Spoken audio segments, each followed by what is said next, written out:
Happy Bitcoin Tuesday, freaks. It's your boy Odell here for another Citadel Dispatch, the interactive show focused on actionable Bitcoin and freedom tech discussion. It's always a pleasure to rip these dispatches with all you freaks, and I'm looking forward to this one as well. As always, Dispatch is 100% audience funded without ads or sponsors. We rely on donations from our audience in order to support the show. The easiest way to support the show is via podcasting 2.0 apps such as Fountain, Breeze, Echo LN, and others. Podverse.fm is another big one. You simply download the app, or if it's a web browser based client, go to the web, search Citadel Dispatch, press that subscribe button, choose how many sats per minute you think the show is worth, and those sats will get streamed directly to my node. Also in Podcasting 2.0, there is a feature called Boostergrams. Boostergrams are the ability to send a lump sum payment of sats along with a message. Every week on Dispatch, I read the top Boostergrams from the previous week, but also everyone can read them as well. We have Eric99 with 50,000 sats saying stay humble and stack sats. Really great advice, Eric. Appreciate you. We have Atlaw Bitcoin with 45,000 sats saying appreciate the signal among all the noise. Have a happy Thanksgiving with family and friends. Very timely. Happy Thanksgiving to all the freaks from America here. We have at Chad Farrow with 25,000 sats, no message. We have at Vake, 25,000 sats, no message. And we have at Pablo F7Z with 25,000 sats saying make hashtag reckless great again. So thank you, freaks, who continue to support the show with sats. You guys are amazing, and I love seeing the sats flow into the node. I also set up something new over the last week called geyser.fund. I'm going to pull this up on the screen to the freaks who are watching. That's geyser.fund /project/Citadel. It's an interface similar to a Kickstarter or a Patreon that not only lists all the podcasting 2.0 sats that come in and the messages attached to the boostergram, so you all can see that, but it also allows you to contribute via on-chain or Lightning directly on the website. So if you're not using a podcasting 2.0 app and you would like to support the show, um, doing it through this interface still goes to my own node. You can think of it similar to how I had BTC Pay set up previously. Custody wise, it's exactly the same thing. It's going to my own full node, but this way you guys are able to track how much you are supporting the show. Right now we're at 2.2 million sats. Would love to see that number continue to go up. I do appreciate all the freaks that support, and your messages will show up there when you do it.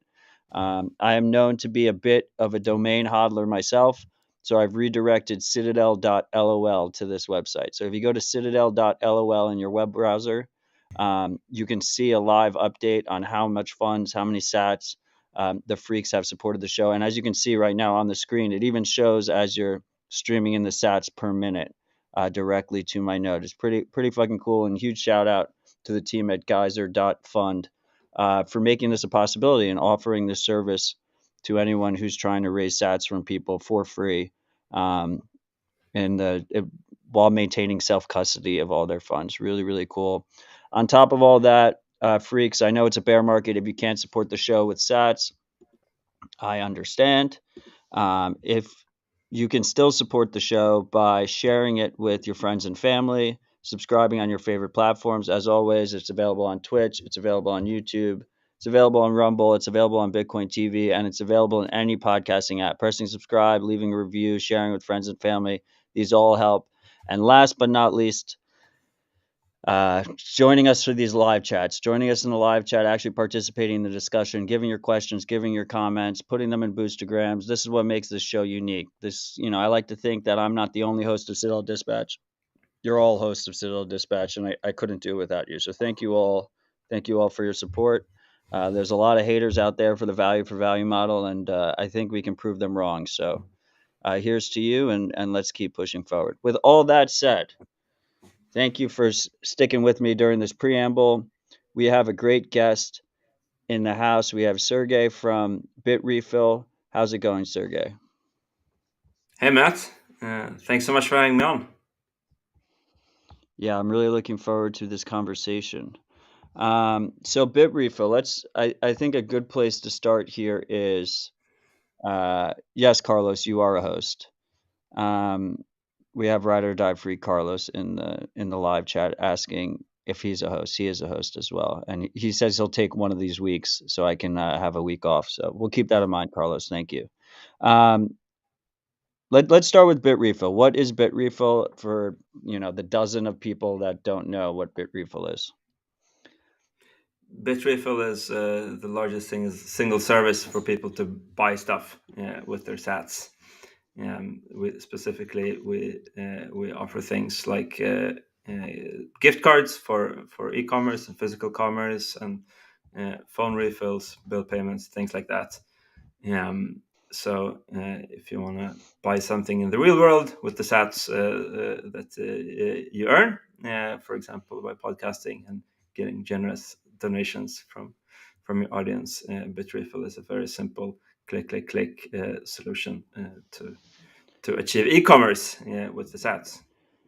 Yeah, so I mean, the topic of today's discussion, well, overall, I made the topic of today's discussion the main topic, building a Bitcoin circular economy. I think all these different smaller topics we'll be covering kind of fall into it. That's my main Um, topic. Everything I do for the exactly. past years. So And we appreciate you for that. I mean, I've used Bitrefill many times. So the main, I guess, the majority of the volume is for gift cards through Bitrefill, right? yes. And then you have phone top ups. What would you say like the breakdown is between like phone top ups and gift cards? Depends if you count dollars or humans. If you count humans, there's a meaningful chunk that does phone top ups, but they're low volume. If you count dollars, then obviously gift cards are much bigger. Yeah, I've used it for both. So just real quick, BTC Pins in the YouTube comments saying his comment got censored on the live feed. I just want to be clear here. I do no active moderation of the chat. If you're commenting through YouTube or Twitch, their algo might censor you. You can always comment on the Matrix chat, which the link is at citadeldispatch.com. All of the relevant links are all at citadeldispatch.com. One thing I want to note is uh, there's a slight change to the Matrix chat. We now have two Matrix chats. We have the original Matrix chat that has over 1,000 people. That is end-to-end encrypted.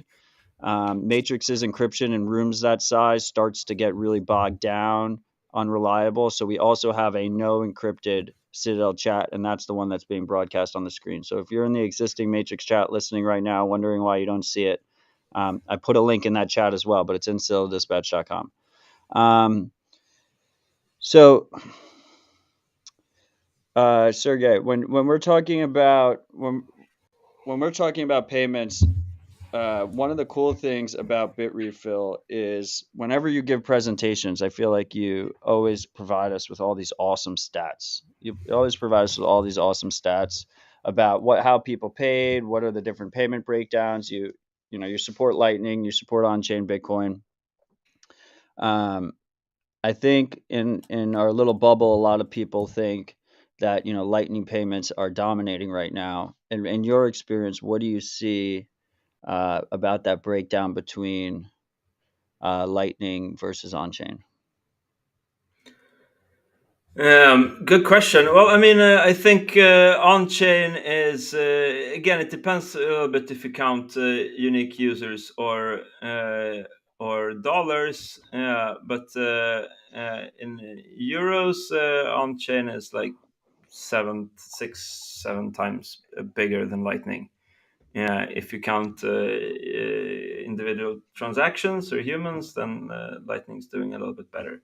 Let me see if I have that actually dug So in up sheer some of numbers these of stats. payments, it's Lightning, but in volume, it's on-chain, but No, no, no, no, significantly. no, no, no, no, no, no. I mean, it's still on chain. It's just Lightning does a little bit better. So if you count Oh, okay. unique users, then Lightning is maybe a fifth of on chain.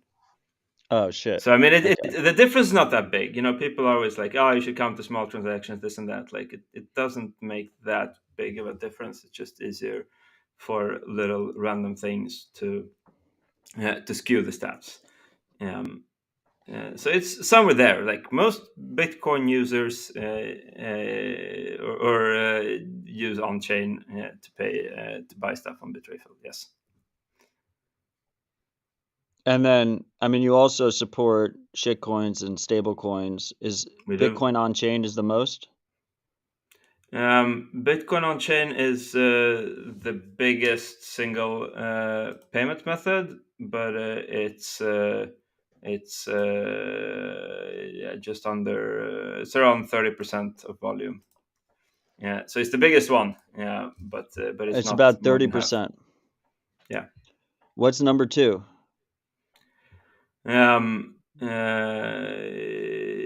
Ethereum on chain actually, Ethereum. but then it's kind of close with Tether on Tron and Binance Pay.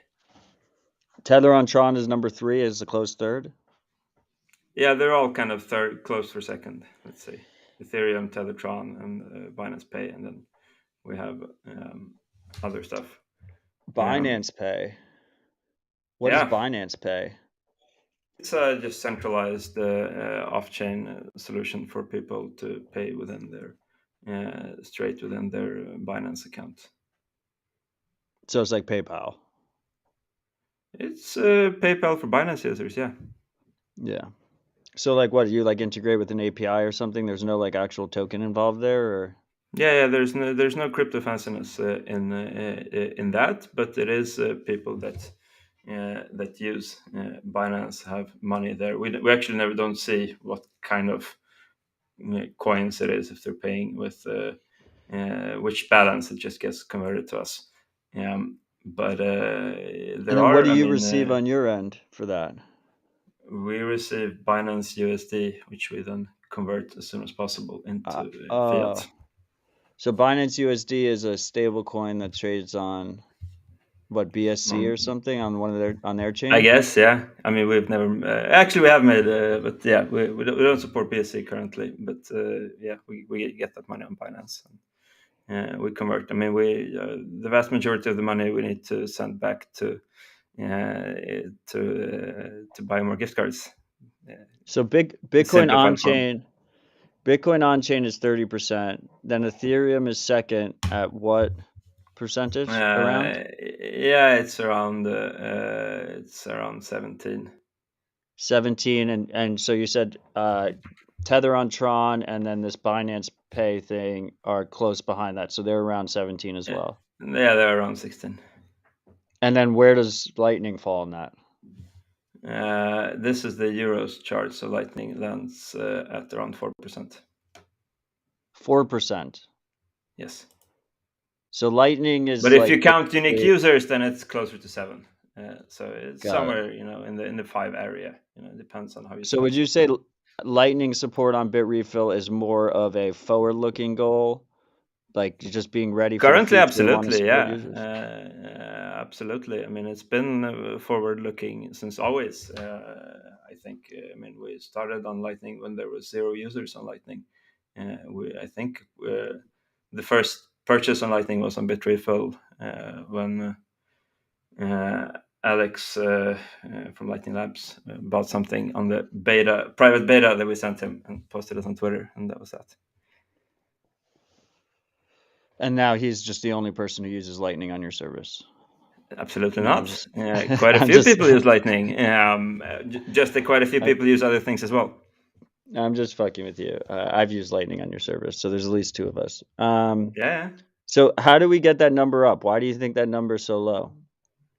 it's a good question. I don't know. Did you have the chance to watch? I sent you a talk that I did on the Bitcoin Pizza Day in Prague. No, Um, unfortunately, I I didn't. think. I mean, the question is sort of from the point that I'm approaching this is. I mean, it's fundamentally it's a marketing issue, right? And Okay. or at least product market fit issue. And I think that, um, I mean, from Bitrif's perspective, like our marketing is like finding people who have coins to spend, right? So people that either bought the coins when they were worth less, or people who are earning them in different ways, in their paycheck, in their Sats donations on their content, in trading, in whatever. Right, and so the question is, sort of, how do we get Lightning Sats into the hands of people that are looking to engage? I think. I mean, maybe I can like give a short summary, I guess, of that talk. I think it's an interesting observation that, you know, Bitcoin is both a tool and a movement, right? And it's a movement that sort of circulates around a tool, a thing. Like Bitcoin itself, it's not a person, it's a thing, right? And all of us here, like the fact that we're recording a podcast about Bitcoin and that there are people listening to this indicates that all of us, both you and I, and everybody who listens, does this because they're part of a movement, right? We want Bitcoin to succeed, and we spend a significant chunk of our lives talking, thinking, working to make that happen, right? But there's also a lot of people Right. that use Bitcoin as a tool, right? So I mean, like I use cars sometimes. You probably do as well, right? But we wouldn't Indeed. dream of like going to a car conference, even though such things exist, right? And there are, Right. disputes.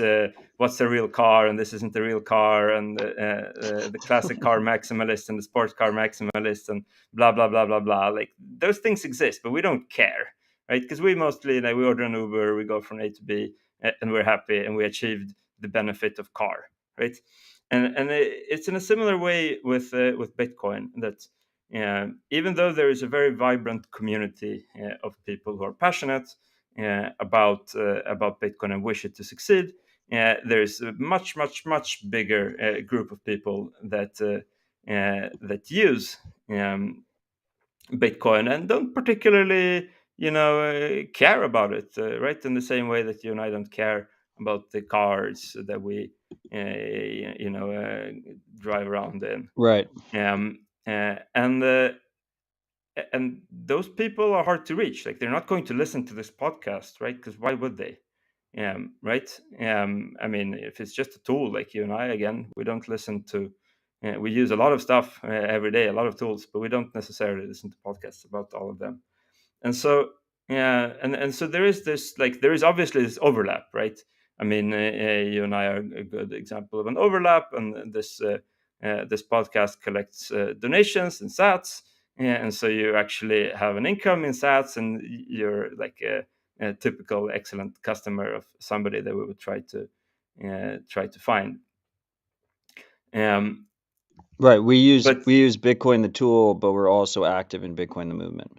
Exactly, exactly. But so there is an overlap, of course, but there's also, like we talked about, the people that use Bitcoin as a tool, that don't particularly care so much about us as a movement, and there's also quite a large number of people. This was surprising to me, that are part of the movement that don't actually use Bitcoin as a tool.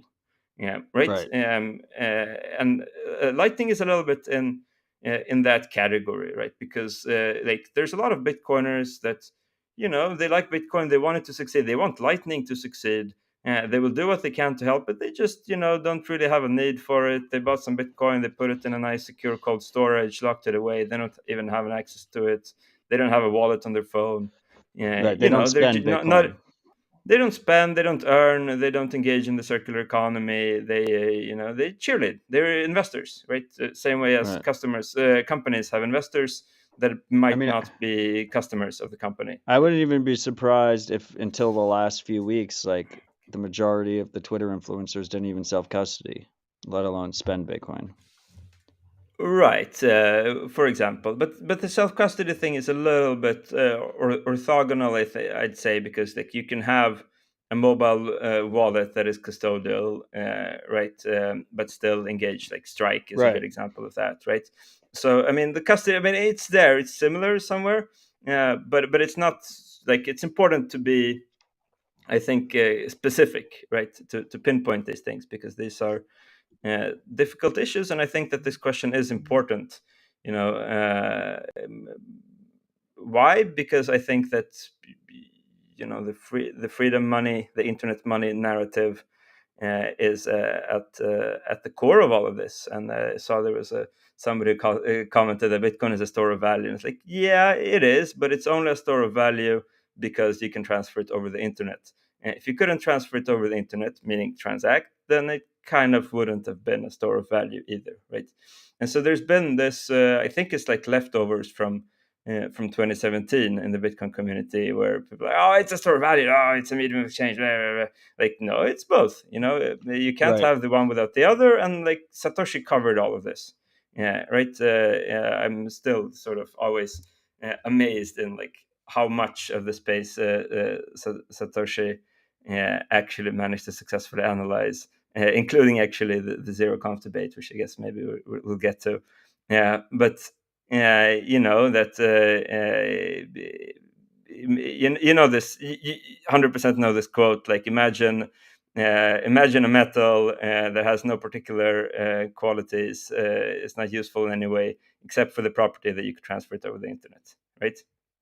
If Right. somehow it were to acquire value, it will be very valuable, because then you could send it over the internet and you could buy it here, sell it there. And then that would be great. But how would it acquire value in the first place? Well, because of speculation, right? Because it might make sense to get some in case it catches on. Right. like, People like expect this it is to like accrue value, so it like this is day bootstraps one itself. of Satoshi. He literally explains the entire industry, and 10 years later, we're still sort of in that. Like, it might make sense to get some in case it catches on, and people do, and then suddenly they're like, oh, it's going to be the world money, and everything is going to go to the moon, and all of that, right? But Right. so I guess zooming out a little bit, because I get carried away. So basically, we have the people that use Bitcoin, and you can imagine, and by use I mean to transact, right? Obviously, hodling is using as well, but that's like a different story than what we're discussing.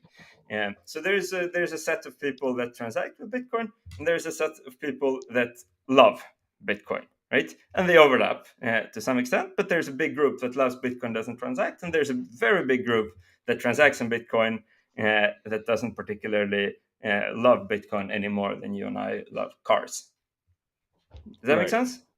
And Yes. so, it's also like a bit of a question, I think, for us in the movement, that maybe I can even ask to you. Like, do you think? I mean, we all want Bitcoin to achieve world dominance and be the money of the world, but is it required and desirable for that, for every person in the world to sort of identify as a Bitcoiner, to listen to podcasts, go to conferences, to care so deeply about it? Like, do we think that No. that's desirable, realistic goal? No. I mean, we don't have everyone uses email, but like no one goes to email conferences. Right. Which is funny, by the way, because I used to go to internet conferences.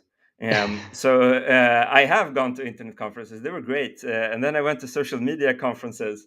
And today that's hilarious as well. And I mean, Bitcoin conferences have forked as well, right? I mean, the Right. crypto conferences forked off, and the Bitcoin conferences are splitting up as well into more and more subcategories. And now we're like in a situation where there's a lot of very similar conferences, and probably they're going to fork deeper, because as the group Right. the subculture grows, Smaller. there's smaller Yeah. subcultures emerge, right? Right. But probably, so you and I agree that, like, realistically, if everybody in the world is using Bitcoin, they're not going to be caring about it enough to go to conferences or It's listen just to their money podcasts. and it works. Boom. Exactly. Right. And so that's sort of why I think we do a lot of working with. I mean, we work with the group that transacts in Bitcoin, right? And so we're trying to find them in all of their shapes and forms, right? Some of them are people that you and I would meet on conferences or on Twitter. Some of them are different, right? And they have different flows, different needs, functions that Bitcoin achieves for them. And I'm of the view that Bitcoin is a thing, and so if it scratches an itch for you, that's great. I'm very happy that it does. Right. All this makes sense to me. So then, Right. So back to, I guess, the lightning question. yeah, like have Right. we? Right, because I think as like Bitcoiners, like I think most Bitcoiners would agree, or maybe not, but I believe that if Lightning if a centralized Binance Pay is being used more than Lightning, then we have significantly more work to be done. Agreed. Yeah, agreed. And that's I think where that's also. I mean, maybe this is a sidetrack, but like there is definitely a dilemma in which when a centralized entity on an open network becomes too dominant, they actually start creating disincentives for integrating with the open network. Yeah, there's many examples in history when that happens. But in any case, yes, we definitely have work to do in terms of getting Lightning into the hands of the people that use Bitcoin. We can do another thing that I did in that talk as well. Let me just set. Maybe you want to play this game. So we have a wallet selector on Bitrefill. It's actually being reworked right now, so the stats might be slightly off, but directionally you Oh, get the these stats idea. are crazy. Yeah, let's talk about this. You've seen them. So I guess maybe you heard, but like, can you guess for Bitcoin and Lightning, both on chain I'm and I have the spoilers. Let's see if I you have the remember. spoilers? It Trust Wallet, blockchain.info, and another garbage wallet. Did I get two of the three? Yeah, ish. Yeah, What you're are they? directionally right. Exodus also. After Exodus. that actually comes Electro, Moon, and Strike, and Blue Wallet as well. So I mean, they're Oh all wow, in the Electrum's number 4. one, two, three, four, five. Yeah, but yeah, Electrum is like it's been surprising me how strong it's going all these years. Yeah, so I always shout out to the Electrum devs. They built a thing that stood the test of time and still does, and it's a great wallet. And yeah, Wait, but anyway, wait, let's say them in order. What's the order? The top 6 in order. currently it's but like right now I think we disable it on Android, so it might be a little bit off. But generally, it's Exodus, blockchain, Chivo, Trust Wallet, Electrum, Moon. Oh, Chivo's up there now. Well, Chivo's up there if we count unique users. There's a lot of people in El Salvador that use Chivo, and This is Bitrefill ranked is by unique users, yes. and it's voluntary. It's when they're doing the payment flow, it asks Yeah, what so there wallet. is a slight skew here in that if you use a wallet that's always reliable and never any issues, you might actually not care to use this feature. Whereas if you have a wallet that sometimes has a little bit of bugs, then maybe you use it a little bit more. But I don't think that skew is too significant. Probably Chivo is inflated a little bit. This is why I always love talking to you and watching your presentations, because you kind of break through like our little echo chamber bubble. Um, and I mean, this is a Yeah, well, perfect I mean, example. and it's important to be nuanced here as well, right? When presenting stats, because you can always uh, mislead with stats, and like we can, I can present stats about like, Lightning is doubling every year, it's great, and then I can find like smallest number that is not a lie but misleading about Lightning is tiny, right? And I can post them Right. out and one will be super viral in the Bitcoiner community. The other one will be very Right. The bullish one viral in is the no always coiner. viral. Yeah. The bearish one as well. It's just Oh, right. in those who don't like it, right? The Ethereans or the no coiners and so on.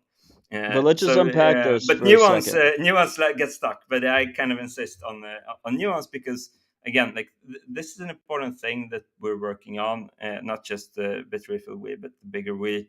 And so I think it's important because I mean this like personally, like some people perceive me as like always being critical of Bitcoin, and Yeah. maybe that's true. That I don't cheerlead to the moon so much these days, but I mean, mainly it's because like I don't feel like we're done. Yeah, I don't think we're anywhere near done.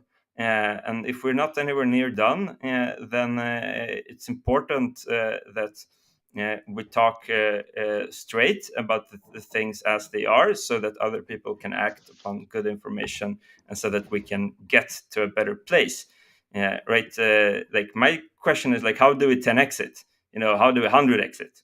I know that like these days there were, I mean, I guess the past years, like there was a lot of like the sound money maximalists that were like, in the end, all of the money divided by 21 million, and that's going to be, and we're going to be on the moon. Right. And then and you kind of ask like, how are we going to get there? Yeah, and they never know. It's like it's predetermined, right? So we don't actually It's have just to do anything. inevitable. Yeah. Yeah, and I mean, in my book, I mean, maybe this is cursing a church, but like I think that the sound money narrative is the same as talk the flow, right? It's this idea that just because the supply is limited, then that means that everything else is preordained, and we're going to be on the moon. And I don't know. I don't think that limited supply alone is what's going to get us there. I mean, there's a lot of things that have limited supply. Fucking Litecoin has limited supply. Um, so Well, not I really. I don't know. I mean, I mean, the key. I mean, the key is how hard is the protocol to change, right? yeah, and we don't know that for Bitcoin or for Litecoin. I So mean, it's definitely significantly easier on Litecoin. yeah, I don't know I mean, I think I agree with you, but like, how would you prove that to me? Yeah, I mean, I place your bets. I don't know how to prove it to you. Yeah, I would. Um, Fair enough. I would also bet on like, but Bitcoin, of course. I mean, yeah, you if you believe it, you can buy Litecoin, and then we can reconvene in 10 years.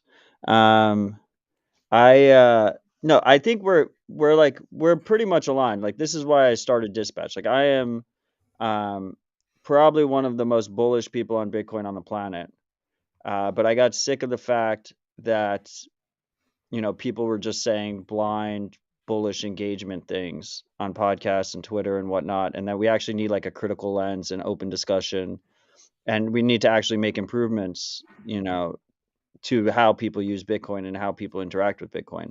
And a perfect yeah. example is your list of top wallets. I mean, on that list of top wallets, one of the top ones is Trust Wallet, which is owned and operated by Binance. I Mhm. believe it's a closed source wallet. It not only does it not support Lightning, but it uses a fixed reused address for Bitcoin transactions, which is Mhm. uh, universally not encouraged. Like that's horrible for privacy to use a reused address, just to show where their priorities are. But here with Bitrefill stats, you can see it's one of the most used wallets in the world, even though no one on Bitcoin Twitter would ever recommend it. So Yep. there's a discrepancy between the echo chamber that's on Bitcoin Twitter, like on all these different philosophical podcasts and whatnot, versus Because what's Bitcoin actually Twitter only happening. markets to Bitcoin Twitter, right? And Right. there's a limited set of people. I don't know how many they are. Like, someone asked me to guess. I would guess like 50,000 people. I guess, maybe more. What do you think? Like, how big is the Bitcoiner community? On Twitter, Well, Twitter conferences. I don't know. I don't All know, of it. like Like people who. 250,000 or something, 300,000. Okay. All right. So How bigger many than my people you guess, think but self custody Bitcoin? oof. That's a good question. I think quite a few actually. I mean, Ledger sold 1 million in the previous We bull only know because market. the leak. Well, the leak confirms their information, but yeah, sure. So I mean, I think quite a few self custody. I mean, What it's do you think? definitely like Over under 30 million. under, of course, under. Obviously, why would it be over? So when Michael Saylor goes out and says like 120 million people hold Bitcoin, he's including IOUs, right? I have no idea where Michael Saylor gets this information, but I mean, probably it's like Coinbase's number of accounts that's north of 100 million. Um, Did you so see what BTC Pin said? Bitcoin Twitter is just him and a few thousand feds. yeah, well, I guess we don't know that either, but that doesn't matter really. I mean, if it is worthwhile, then we should expect there to be feds and spokes, and we Also, should before I assume that forget, everybody is. BTC Pins is neck deep in the Bitcoin circular economy, and he offers dispatch pins for sale. If you buy a dispatch pin from him, a portion goes to supporting the show as well. So check that out. Very nice. Yeah. So I mean, what like So let me give you an example. So you brought up Trust Wallet, and Exodus is up there yeah, as well. X is also Right? closed source, doesn't support Lightning. Yeah, yeah, it's very similar in the specs, let's say. Um, and these are, remember, these are people that pay with Bitcoin, right?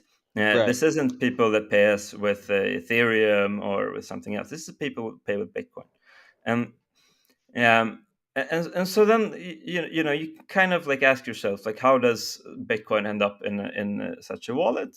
And I guess one simple exercise that anybody listening to this can do is to just open their phone, open the App Store or the Google Play Store, or whatever cypherpunk Right. app store that you guys use, and type in the phrase Bitcoin wallet. Right, I think that's the fairest search phrase, and you can see what shows up. Right, and again, remember that somebody who uses Bitcoin as a tool, like for example, like if you and I want to download a BitTorrent client.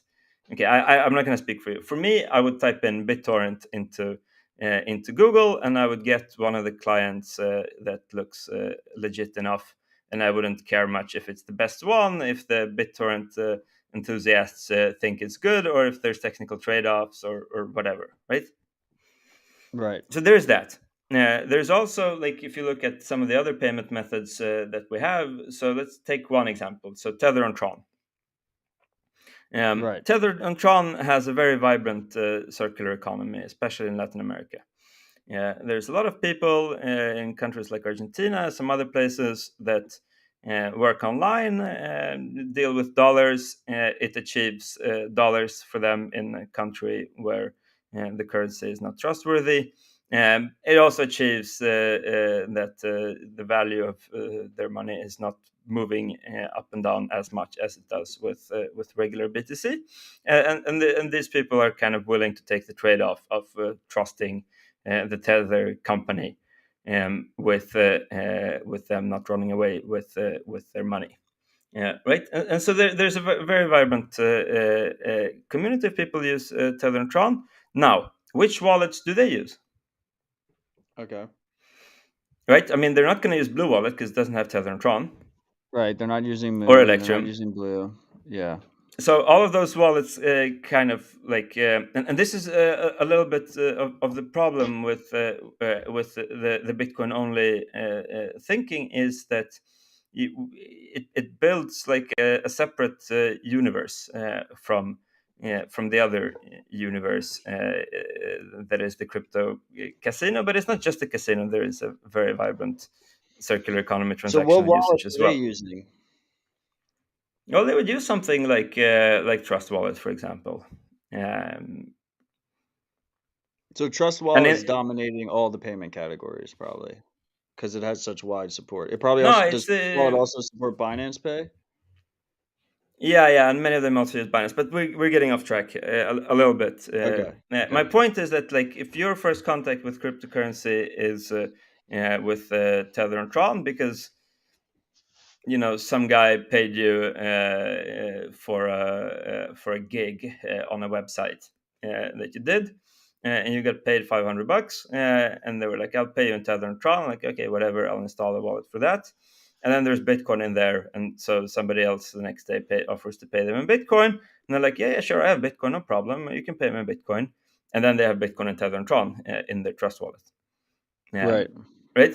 Um, Right. Now, to convince that person that, yeah, okay, so you have that wallet, but there's this other wallet to which you can transfer your Bitcoin so that you can use Lightning,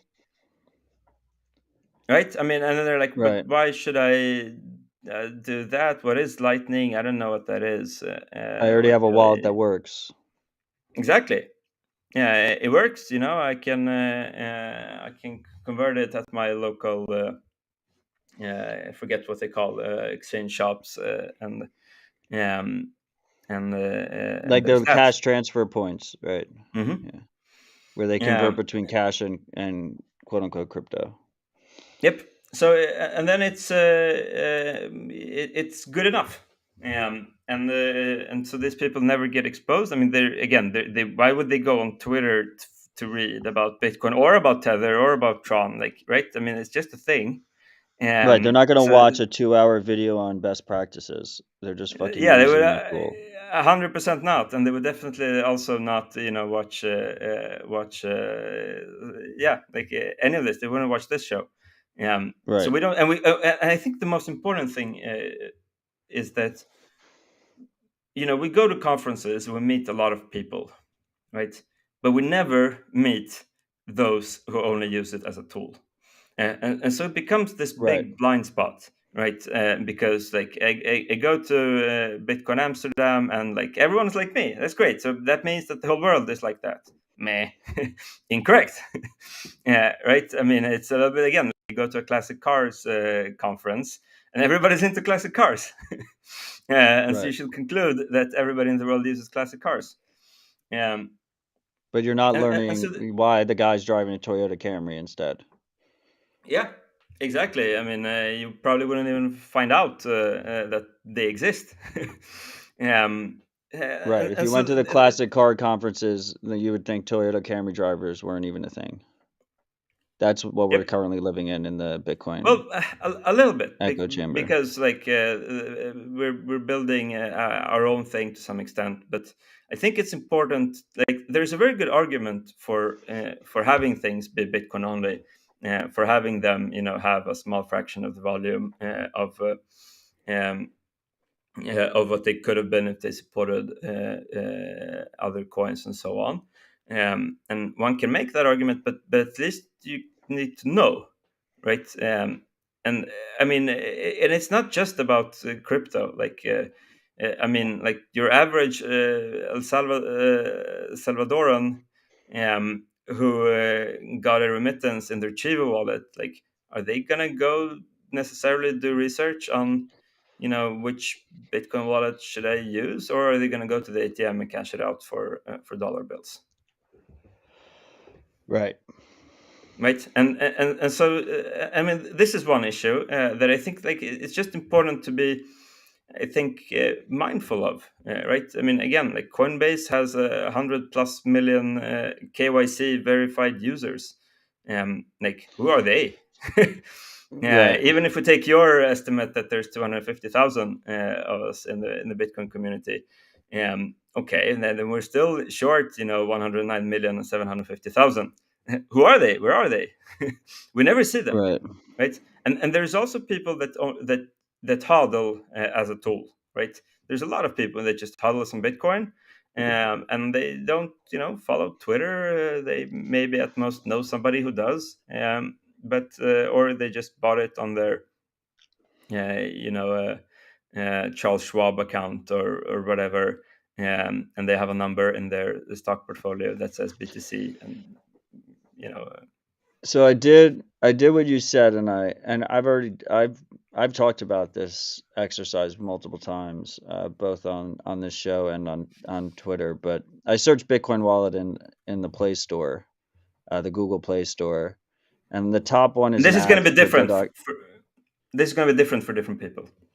Right. The top one is yeah, this is like, but I will also say that this Google account that's attached to this Play Store thing is pretty much devoid of information as far as Google goes. Yeah, but then you should Um, have a blank newbie perspective yeah, in the US. They know that you're in the US, exactly. probably. They think I'm in Canada. Um, Okay, okay, so crypto.com is the top one. Bitcoin Wallet, I don't even know who makes this, by Bitcoin that's Wallet probably the Shieldbach developers. wallet. Yeah, it looks like the Shieldback wallet. That's still pretty high up there. Then Yeah. Bitcoin.com's wallet, then CoinSquare, then Coinbase, two times Coinbase, then Trust Wallet, then Wallace Crypto Wallet, never heard of it. Exodus, Blockchain.com, Innovin Solutions, Bitcoin Wallet, then MetaMask, which doesn't even support Bitcoin, Hmm. then Binance, then Crypto.com again, BitPay, Luna, Revolut, Robinhood, Owner, and then Blue Wallet. It's like the first wallet I would recommend out of all of those I Well, the listed. Shieldbach It's wallet is like, also good, but um, Also doesn't support But Lightning though, but yeah. I guess yeah, Blue Wallet sure. kind of doesn't either. But but my point here is that users are going to pick one of the top 10 that appeals to them. And we can have a conspiracy perspective that like Google is corrupted by the shitcoiners, blah blah, but like realistically there's an AI.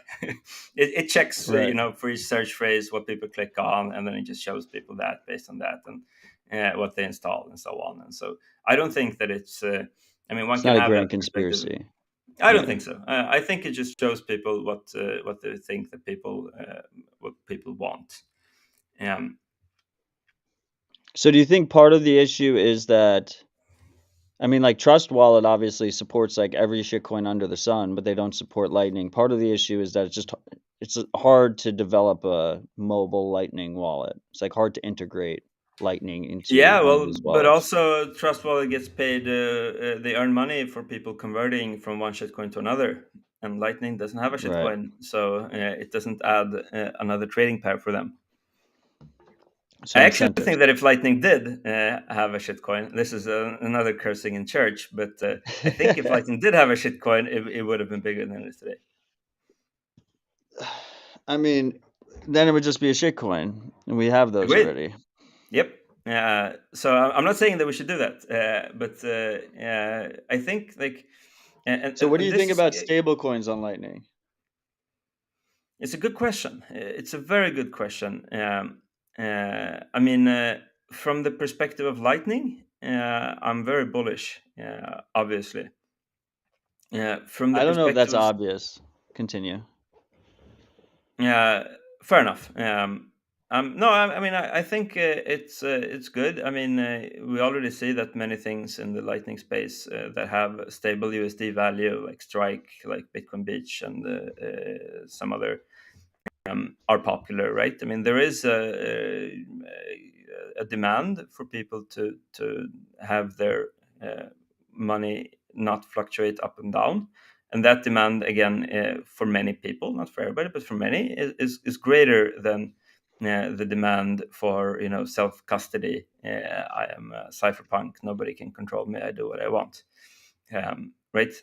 That's a trade off, and some people choose the former trade off.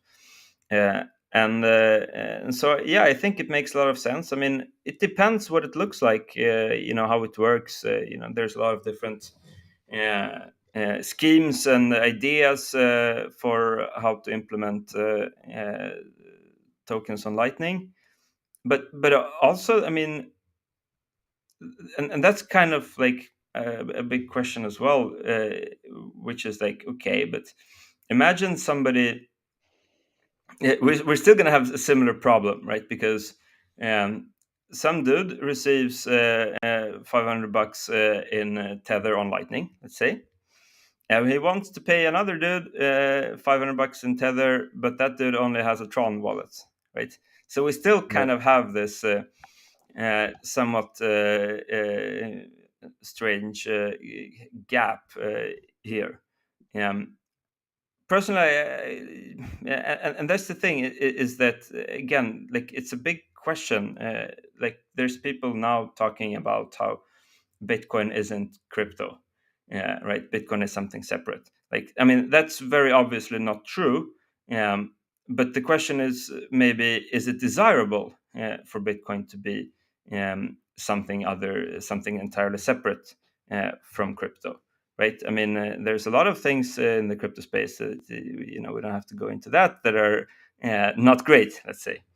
And so having a Bitcoin economy that's separate from that is great in a lot of ways. I mean, we can all feel good about ourselves. But that means that a lot of people will still be in the crypto circular economy, right? And we have to observe another thing is that all stablecoins, all major ones, at least to my knowledge, are issued by some kind of crypto exchange, right? So stablecoins are Right. very like They have some kind of trusted custodian that is uh, yeah, holding but dollar equivalents or whatever. it comes from that side of the pond. It's for them, by them, right? Uh, so stable, like we're not going to. Um, if there is a divorce between Bitcoin and crypto, I mean, we're not going to have sole custody over stable coins. Um, that's for sure. And so then the question becomes still like, okay, there will be probably a circular economy among stable coins. There already is a very vibrant one. Um, what do we do? Also, stablecoins have speculation and gambling and DeFi and all of these things that, even though you and I agree, they're not something we would Well, I think recommend a everyone's friend always to going to do. gamble. Yeah, Exactly. And, humans and, like and gambling. exactly. And so then we have like a gambling-free ecosystem.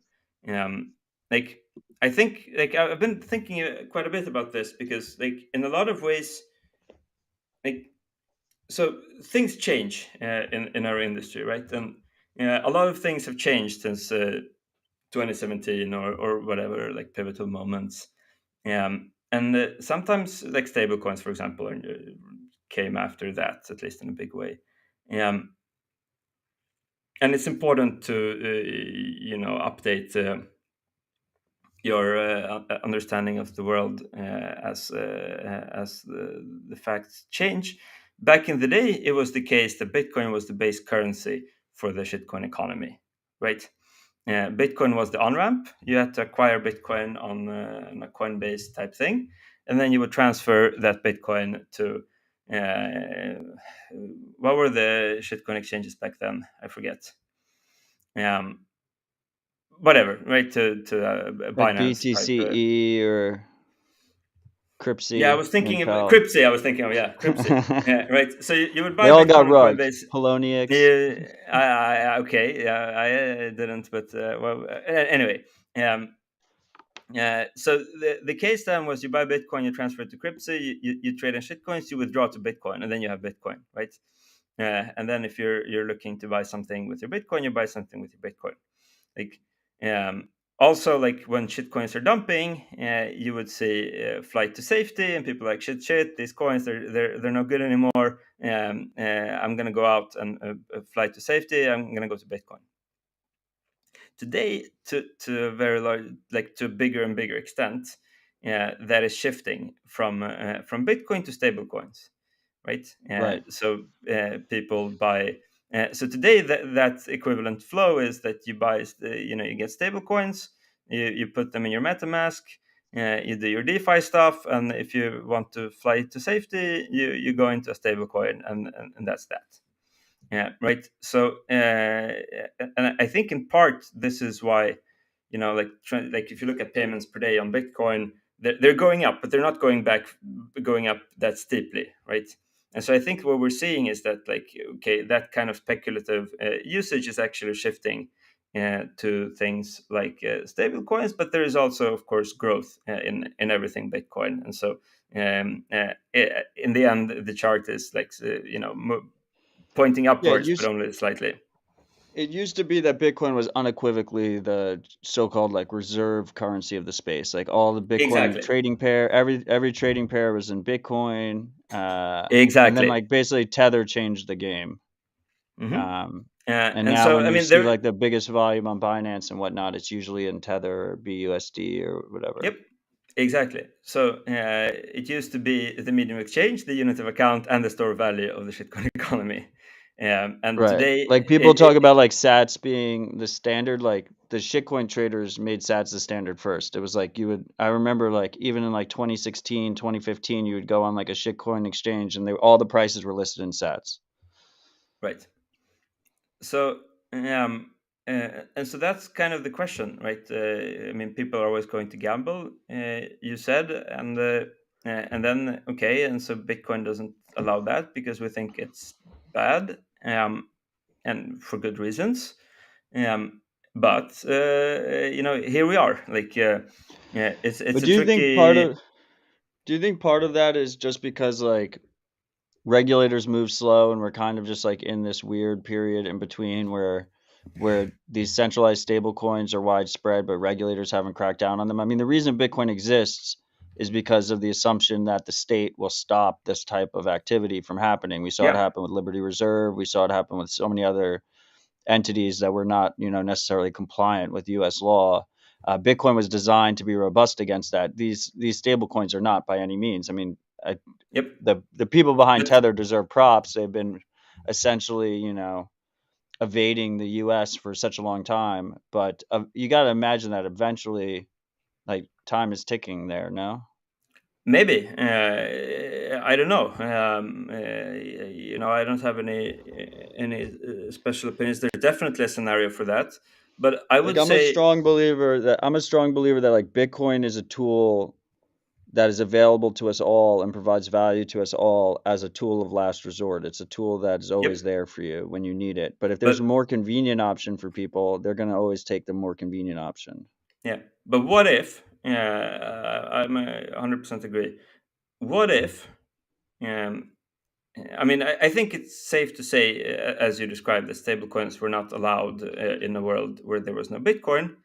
And I would say that Bitcoin shields the stablecoins Yeah, by the mere fact that Bitcoin exists. And agreed. and so the question is, if regulators want to shut down stablecoins and drive those users to Bitcoin, which is less controlled and chaotic, or if they're like, you know what, stablecoins are the slightly lesser evil, let's leave them be. Um, I don't know, but that's been the attitude for the past, I don't know, 3 4 years, right? So maybe it's going Right. to change, and if it does, I mean, then I think everything we discuss here is going to change in a very big and dramatic way. But we don't Well, know, right?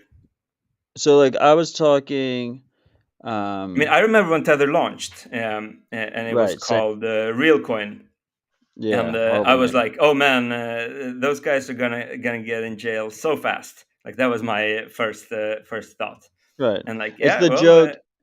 It's a joke you see on Twitter now where it's like about tether truthers, right? The tether's going to blow up, and it's just like every other thing is blowing up behind them, but they're just like stared in at tether. sure, Um, but that's something else. I mean, that's the speculation of whether or not it's unbacked, right? But there is still, right. regardless of that, the scenario where the government says like this is now illegal and you have to stop. And I But guess, the reason I bring this up is because I was talking to Dario of Moon Wallet, and he's Argentinian. mhm. Um, and so like like people in Argentina love stablecoins.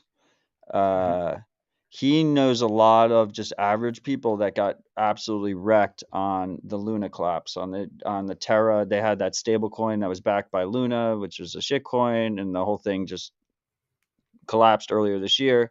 And a lot of people got wrecked on that, and a lot of those people did not move to a new stable coin. They learned their lesson on that it was centralized, and now use Bitcoin. And I wonder if just a lot of this just kind of like people will just get burned and then realize the unique value prop of Bitcoin. Maybe, but I mean, you just a minute ago talked about Tether truthers being in the wrong for many years about Tether. Oh yeah, I've So been wrong I about mean, many things. I also said that no, mempools what I mean. might never clear again, and they just keep clearing. So Yeah, we can talk about that as well if you want. But I mean, my point is that there are stable coins that are obviously scams, and there are stable coins that are not obviously scams. They might still go away for whatever reason. right. But we don't know. And but I mean, it's kind of. I think it's important when like.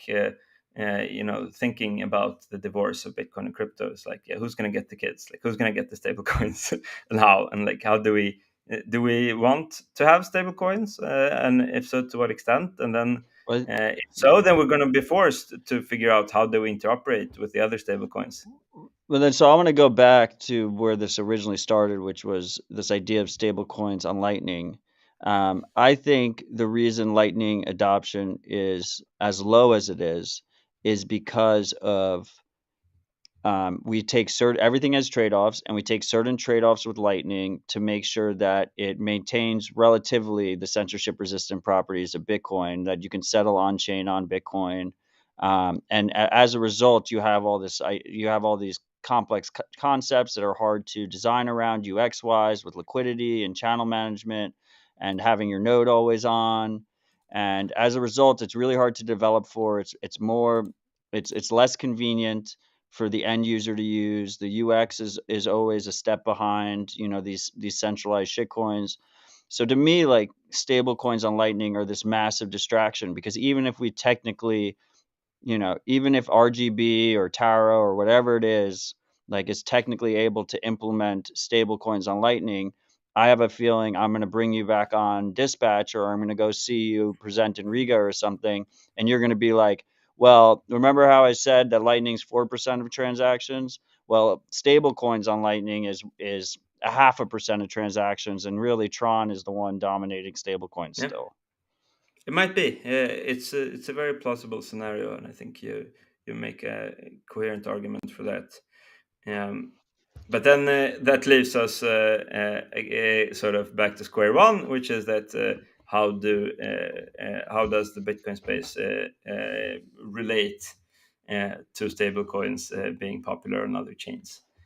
Well, I Um, think we just like, the goal should be to make interacting with Bitcoin as easy, and interacting with Bitcoin in a sovereign way as easy, as convenient as possible, and just understand that centralized tokens will always have additional convenience because of the way trade-off balances work. And yeah, if we're centralized is right, always and going to be more convenient, right, and if like by Bitcoin is definition. actually necessary, which I believe it is, which is this robust, censorship-resistant money that's independent of corporations and governments, then ultimately over time it will prove itself out. Yeah, I agree with that, and I would sort of like to continue on that. Like this is why it's crucial that Bitcoin does not become this thing that is entirely dependent on centralized regulated exchanges. Right, And the only way to achieve that is again the circular economy, like people getting paid, people paying, peer-to-peer trading, uh, something as simple as use of wallets. Right, we need people to use wallets. We right, need people to have a wallet on their phone, that they have some coins in case they want to buy something. We and I don't believe in like guilting or moralizing, or you should, otherwise you're not a good Bitcoiner, and like that stuff. Like, no, like we should make things that people want to use because they want to use them, because we're not going to successfully moralize millions of or even billions of people in the world into using this stuff. Um, so we need to make all of these things bigger, more popular. Like your basics and things like that. Because that's I mean again, like different people come to Bitcoin for different visions, but like I came for freedom money and internet money, and that's what I'm right. passionate about. And I don't think that you can even have sound money without freedom money. Like, I don't think that a Bitcoin that is I think Saylor made this argument some time back, that like, let them regulate it into oblivion, and then the institutionalists will come and the price will go to the moon, and then there will be hyper Bitcoinization, and then all of the Right. problems will magically fix themselves. I got into um this I argument with Safe as well. I Yeah. mean, so the way I look at it, and I wonder if you agree, is I came at it from an argument of why people should care about financial privacy, and I said, without privacy, which is not anonymity, privacy is the ability to selectively reveal yourself to the world. Without privacy, you cannot have freedom, because if you don't have privacy, then someone can use your information against you to take away your freedom. And then Yep. without freedom, you can't ever be wealthy, because if you don't have freedom, then it's not really your wealth. It can just take away your Mhm. wealth. So you need privacy to have freedom, and you need freedom to be wealthy. So the whole thing is all interconnected. Yep, which is why you in particular are such an important voice in the Bitcoiner space, because you always talk about this stuff, and you can't have again, like, you can't have I mean, privacy. If we talk about that, like, people who care about privacy are people who make transactions. right? Right. People who don't make transactions do not particularly care about privacy. And there's two kinds of privacy, right? There is the coin join type privacy of on chain, and then there is the privacy aspect that there are ways for me to do things with my Bitcoin that don't require full account verification and all of that, Right, right? KYC and Which what is all. that's one of the things I love about Bitrefill is that I can just buy these gift cards Yeah, well, without we KYC 'em. try, we try to enable as much as we can with as much privacy as we can, but that's a constant battle. And um, but yeah, I mean that stuff is important, and I mean it can't just be Bitrefill, right? I mean, if it is, then we're just going to Right. get shut down. Like there needs to be a very big and vibrant economy, and so the question is, how do we get it to grow? I mean, this is in part like why I'm sharing all of our data and so on. That someone would say, "Ah, that's trade secrets," but like, yeah, but I wish there were more competitors, but I also wish that there were a lot more and bigger and better complementary services out there, right? I want there Right, to be. otherwise you get crushed. Otherwise, you're just a centralized actor that can get crushed Yeah, and at any otherwise moment. this is completely uninteresting. Like frankly, like I said in the beginning, like I'm not done.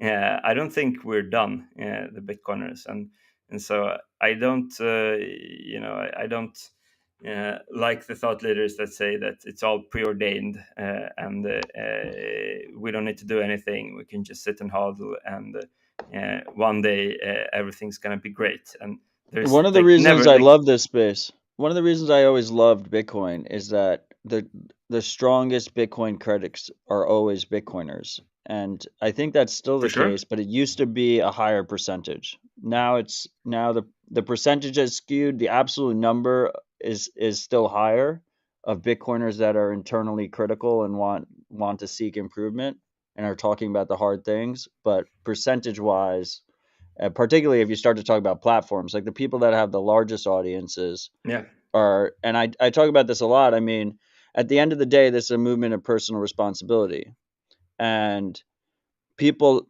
are groomed not to practice personal responsibility in their day-to-day lives. Like Hmm. people have everything taken care of for them by society all the time. Sure. So as a result, like the influencers who tell people that they don't have to take personal responsibility naturally get better engagement. They perform better because that's what people want to hear. People want to hear something easy. They don't want to Yep. hear a hard path. They don't want to hear any kind of nuance or anything like that. Yep. And the easiest thing is you're all gonna be rich, Yeah. and it's gonna go up forever. And there is no number two, and all of these things. I didn't mean to just punch Well, I do think on Sailor, Bitcoin but is gonna go up I think forever, so. but I think so as well. But as you just said, I mean, it clearly, like let's see when he gets liquidated. I well, mean, he broke rule number one, which is don't fuck around with leverage. But that's a whole different story. exactly, and I used that's the thing is that again, like when people say that Bitcoin is separate from crypto, yeah, well, okay, well, our biggest influencer is like massively leveraged on Bitcoin, and encourages people to leverage their house and so on. Like I mean, there are a lot of values that overlap. Let me tell you an anecdote. Actually, I was Hit me. so the first Bitcoin conference that I attended in my life was a Bitcoin conference in Amsterdam in 2014. And recently, I don't know, I was feeling nostalgic, and so I looked, I found the event page somewhere. I don't know if it's still. I couldn't find it later, but I'm sure it's in the Internet I think Archive it's or up because similar. someone showed it I to think it's me there when I somewhere. was in Yeah. Amsterdam. Yeah. Yeah, and so if you look at it and you look at the people, and like some of them we don't know anymore, but like a lot of them, I would say a vast majority of them are people who today we would call the crypto industry. Right. Yeah, right. So a lot of them are people that then became the shitcoiners, and it kind of evolved, right? I mean, the crypto came out of Bitcoin. Like we birthed it, and not just we, like our at the time top influencers built it, right? And then again, like as we already said, like as subcultures grow, then they form subcultures, and it keeps going like that. Yeah, I mean, But like you talked about, like Bitcoin's not crypto. Like maybe it's just shows my age. But like I actually think that like crypto doesn't exist. Like it's all part of the Bitcoin industry. Like I think Bitcoin is I in a weird roundabout way, like Ethereum is like a Bitcoin app. Uh, I yeah, but you know what? I think It's I like the used to have. dark underbelly of the Bitcoin industry, basically, in Yes, my so I framing. used to have that perspective as well. Exactly what you say. And the way that I would verify it is to do a Google Trends and just see how much are people searching for Bitcoin and how much they're searching for crypto. And it's still the case that Bitcoin is bigger than crypto. At Right, the same time, again, like the world changes, and so now we're seeing that the crypto industry again is like sort of replacing Bitcoin as store of value, medium of exchange, as the money basically of their industry, and replacing it with stable coins and to a lesser extent ETH. And we see results of that. Like, I mean, the biggest wallet in the world is MetaMask, and MetaMask does not right. support Bitcoin, right? So, and that's like a very clear sign of the divorce coming from the other side, right? That's like, we built this thing and like we didn't even bother to add Bitcoin because it's Right. it's not. I don't Trust think that Wallet they're doesn't against Bitcoin. support Lightning, and Yeah, MetaMask doesn't and it's not support a big Bitcoin. conspiracy. Similarly, It's just not a priority. Right. Again, like it's not like these people are like, we hate Bitcoin, we want it to disappear or anything like that. Like the shitcoiners love Bitcoin. It's just it's not been a priority for them. They have their product roadmap and the things that give them their business goals that they're trying to achieve, and so they haven't gotten to that yet. But it shows that that industry is now rebasing gradually, but more and more off from Bitcoin and onto stable coins on EVM based chains, basically. Um, and so at some point, maybe it's no longer the case that crypto is the underbelly of the Bitcoin industry, and that it becomes somewhat. I mean, it's messy, right? Is crypto part of it? I don't know. Maybe, or it's tricky. well, Like, I think yeah, the reason people say it is because there's an important message there, right? Which is Bitcoin is distinctly different than everything else in the quote unquote industry. yeah, and maybe And that's enough. the Like, question is, how do you convey that message? just like that, Right. I think. I mean, Yeah. I think, and I mean, all of us do, right? If a friend asks, like, "Hey, which crypto should I buy?" and like, buy Bitcoin, and that's enough. Um, but again, like like uh, they are to some extent moving on. Yeah, they move to another town, right? I mean, they don't they use Bitcoin less. They use other things instead. Yeah, they still use Bitcoin to some extent, but less. Well, so Yeah, like I'm gonna but pull there's up a some. chart on the screen for like the people that are watching.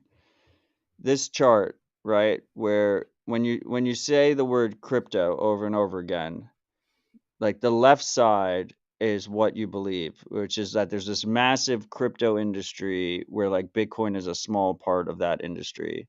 When the reality is that there's Bitcoin and then there's everything else that's trying to accomplish completely different goals, that is ripe with Ponzi schemes, that's ripe with scams, that's ripe with, poor trade-offs that aren't disclosed to users. Like, what do you think Yeah. when you see this chart? Would you Well, I mean, it agree with contradicts what you just this? said, and I would say that on the reality Well, I would one, just I put would the say little that. crypto circle. I would put the little crypto circle like inside of the Bitcoin circle if I was going to make a Yeah, change. I would maybe make it like on the edge so it overlaps to a significant extent with Yeah, the Bitcoin like a circle, and I Venn would also make diagram. the crypto circle significantly bigger, still smaller than Bitcoin, but significantly bigger than in this chart. I think another data point, I guess, that made me think about these things. So if we zoom out, like, I mean, I think as late as 3 years ago, if you ask me, like, which coins do people use to pay on Bitrefill, then I would be like, it's 90% Bitcoin and 10% everything else. Yeah, Right. right. So I mean, this isn't 2017. This is like 2019 or so. So up until very recently, it was the case that this was correlated well with the Google Trends, and so yeah, Bitcoin is much bigger than crypto.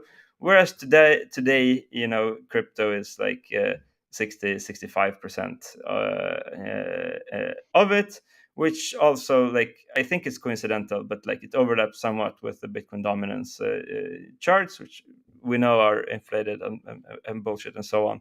But But it even does though they're show that bullshit, there's Bitcoin's still like 50% on that or 60% on that. No. no, it's 40 something. Oh, okay. So and what's interesting, I think, in this day and age, with the fall of FTX and Terra and all these things, is that it's not going up. It used to be the case that in a bear market, Bitcoin dominance goes up, Well, you right? might be calling Because that early.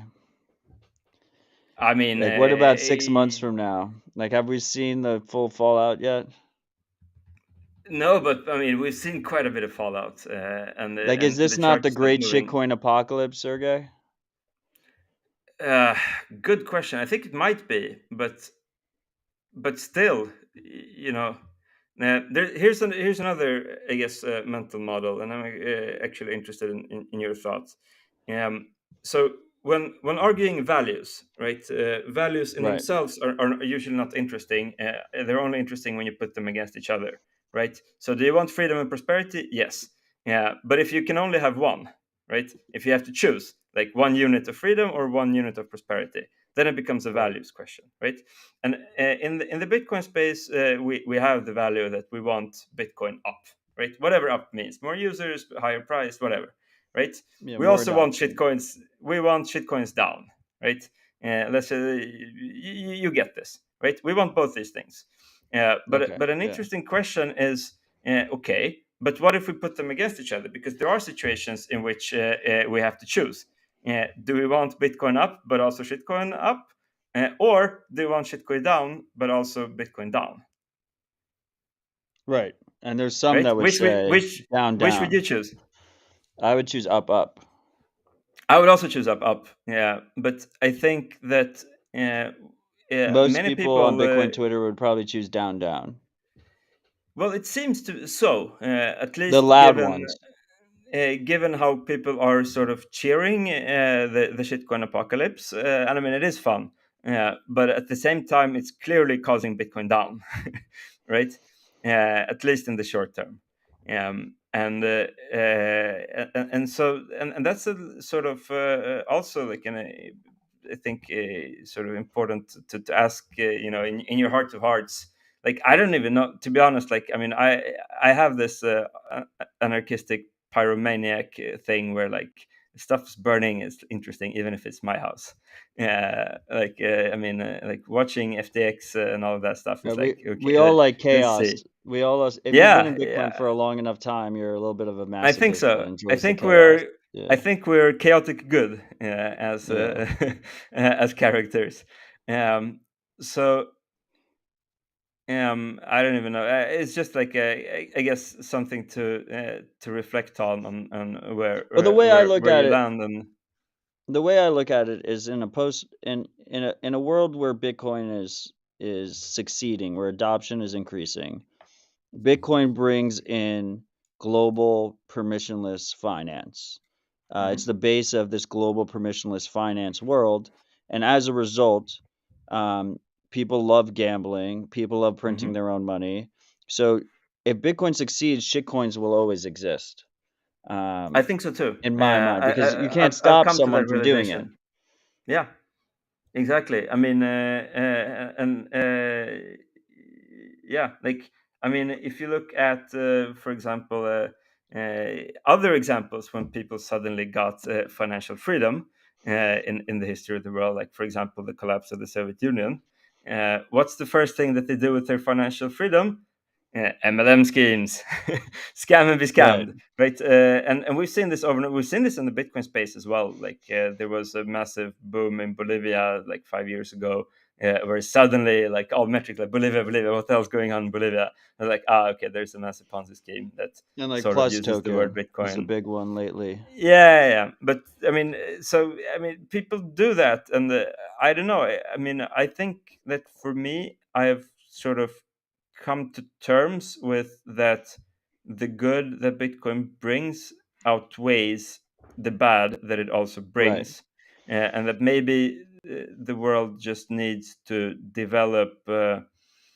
Like intuitive understanding that if it's too good to be true type reasoning, or where I guess recently we've learned where there's reward there is risk Right. is a big recent learning for a lot of people, and that maybe eventually we get to um, we get to a point where these things stabilize. But yeah, I mean, we are going to have shitcoins at the very least. The shitcoins that are just stocks, right? Yeah, those that really only scam the American SEC or similar regulators with their unregistered securities. But other than that, conduct business in an ethical way without lying, misleading. Like we can imagine that, and I think that that's part of the Bitcoin vision to some extent. So that too, by the way, that means that we're going to have tokens. Yeah, right. And so that may how are they going to be transferred? Are they going to be transferred over Lightning, or are they going to be transferred over 600 different EVM chains, or something else that we don't know yet? How is Bitcoin going to interact with that? Right. I mean, I think like, I mean, so there's another popular. I think every good meme is based in reality, and that's why they're viral in the first place. And a big meme or culture point in Bitcoin is this idea of low time preference, long term thinking. And a lot of the trade offs that Bitcoin has made, um, through its short history, has been with a long-term lens on. You never really know how much censorship resistance is enough censorship resistance until your chain is completely captured and done. So Bitcoin has kind of gone to the extreme on that, which I appreciate, and I think it makes it, Yeah, and and very and the robust. government is trolling us by not going after the less centralized ones. Well, so that's the question, right? So the question is like, there's a scenario where we're wrong, and or maybe just the fact that Bitcoin exists means that centralized, less censorship resistant things are able to survive.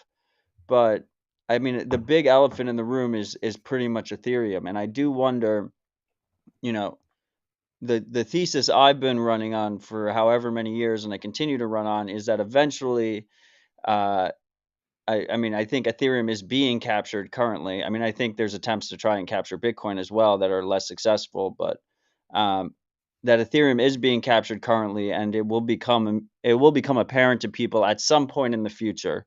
I'm not going to pick any dates, but if you know, but what does Safe say? Safe is like Ethereum is the mother asshole of all shitcoins birthed from, right?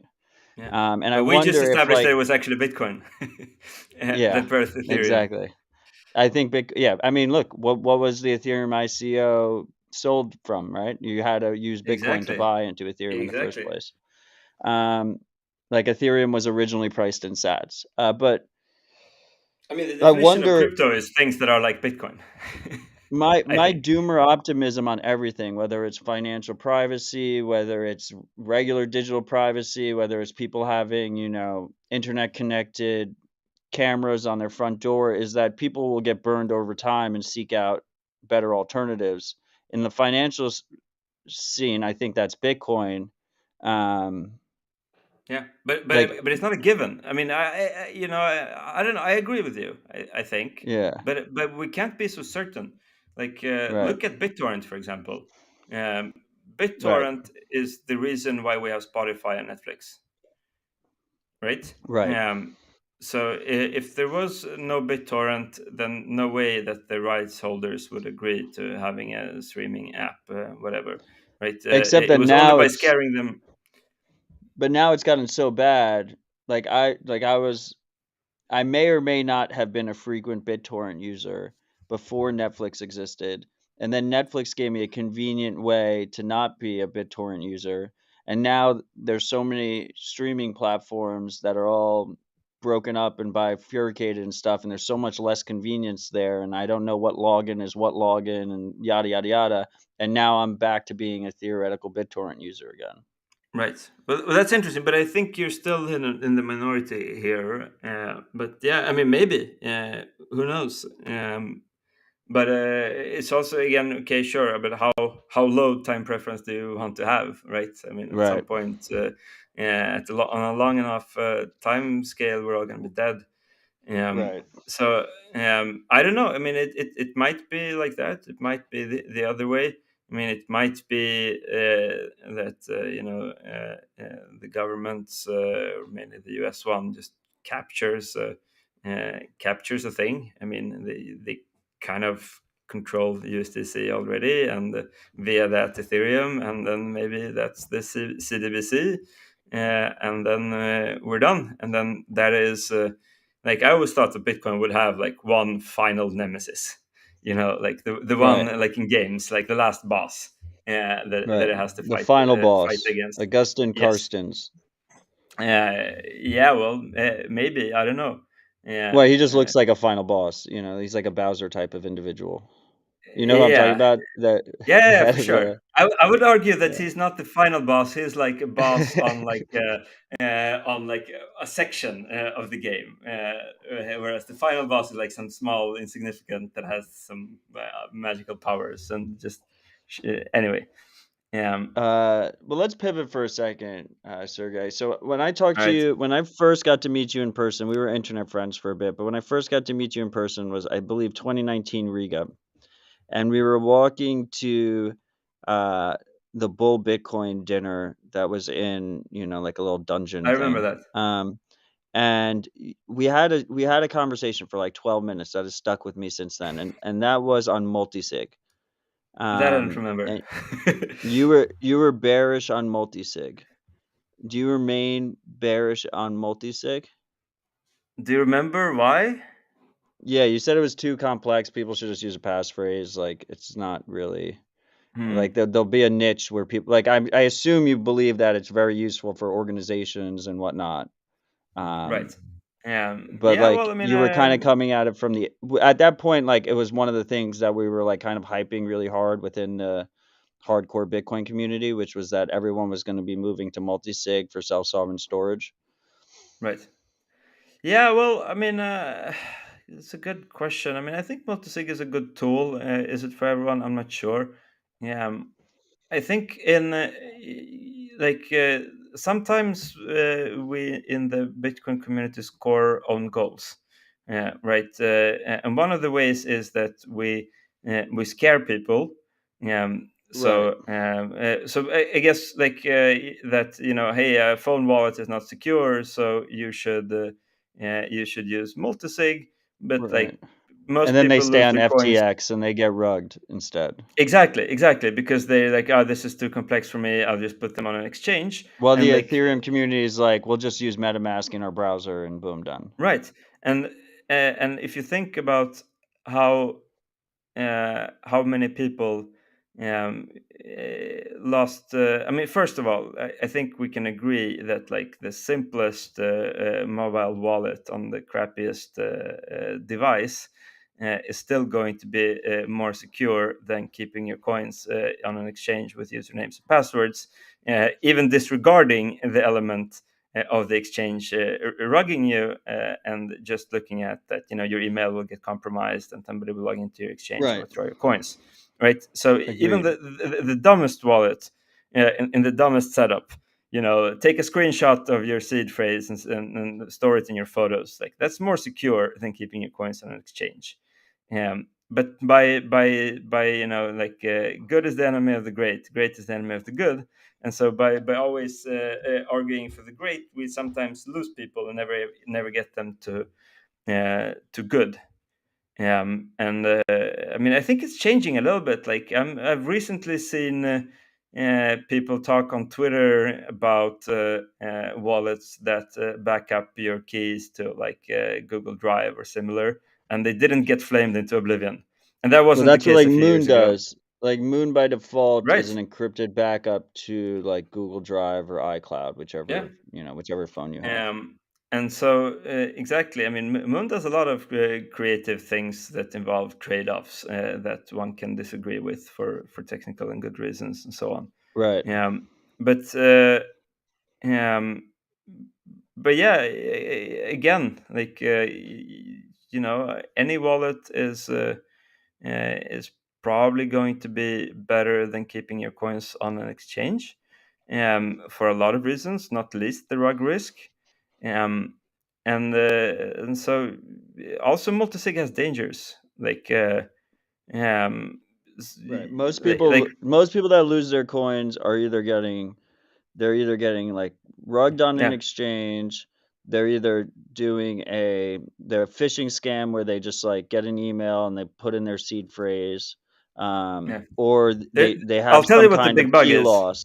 It's like they Yeah. lose the seed, or with multisig, I mean, you have to also keep the master X pub as well, like the Well, config. exactly, exactly, and people don't realize that, right? They think that Right. hey, I have a 3 out of 5. I wrote down 5 seed phrase. I distributed them to 4 of my Right. friends, and then one of them disappears, and then we can gather the 3 of the remaining ones, and we can claim the coins. Meh, incorrect. You need to have the config file, Right. right? You need to have the master xpub for the fifth key, which is not always clearly communicated Right, but that's more of a UX in hurdle wallets. and it's early.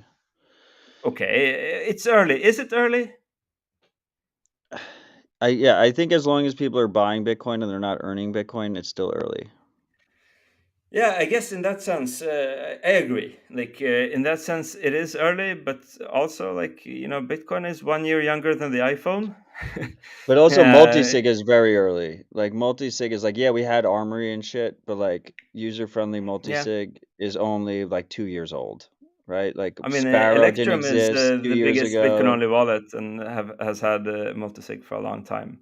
Yeah, but Yeah, but Electrum's yeah, not sure. user-friendly. I mean, Electrum's great. I love Electrum, but it's just I Well, yeah.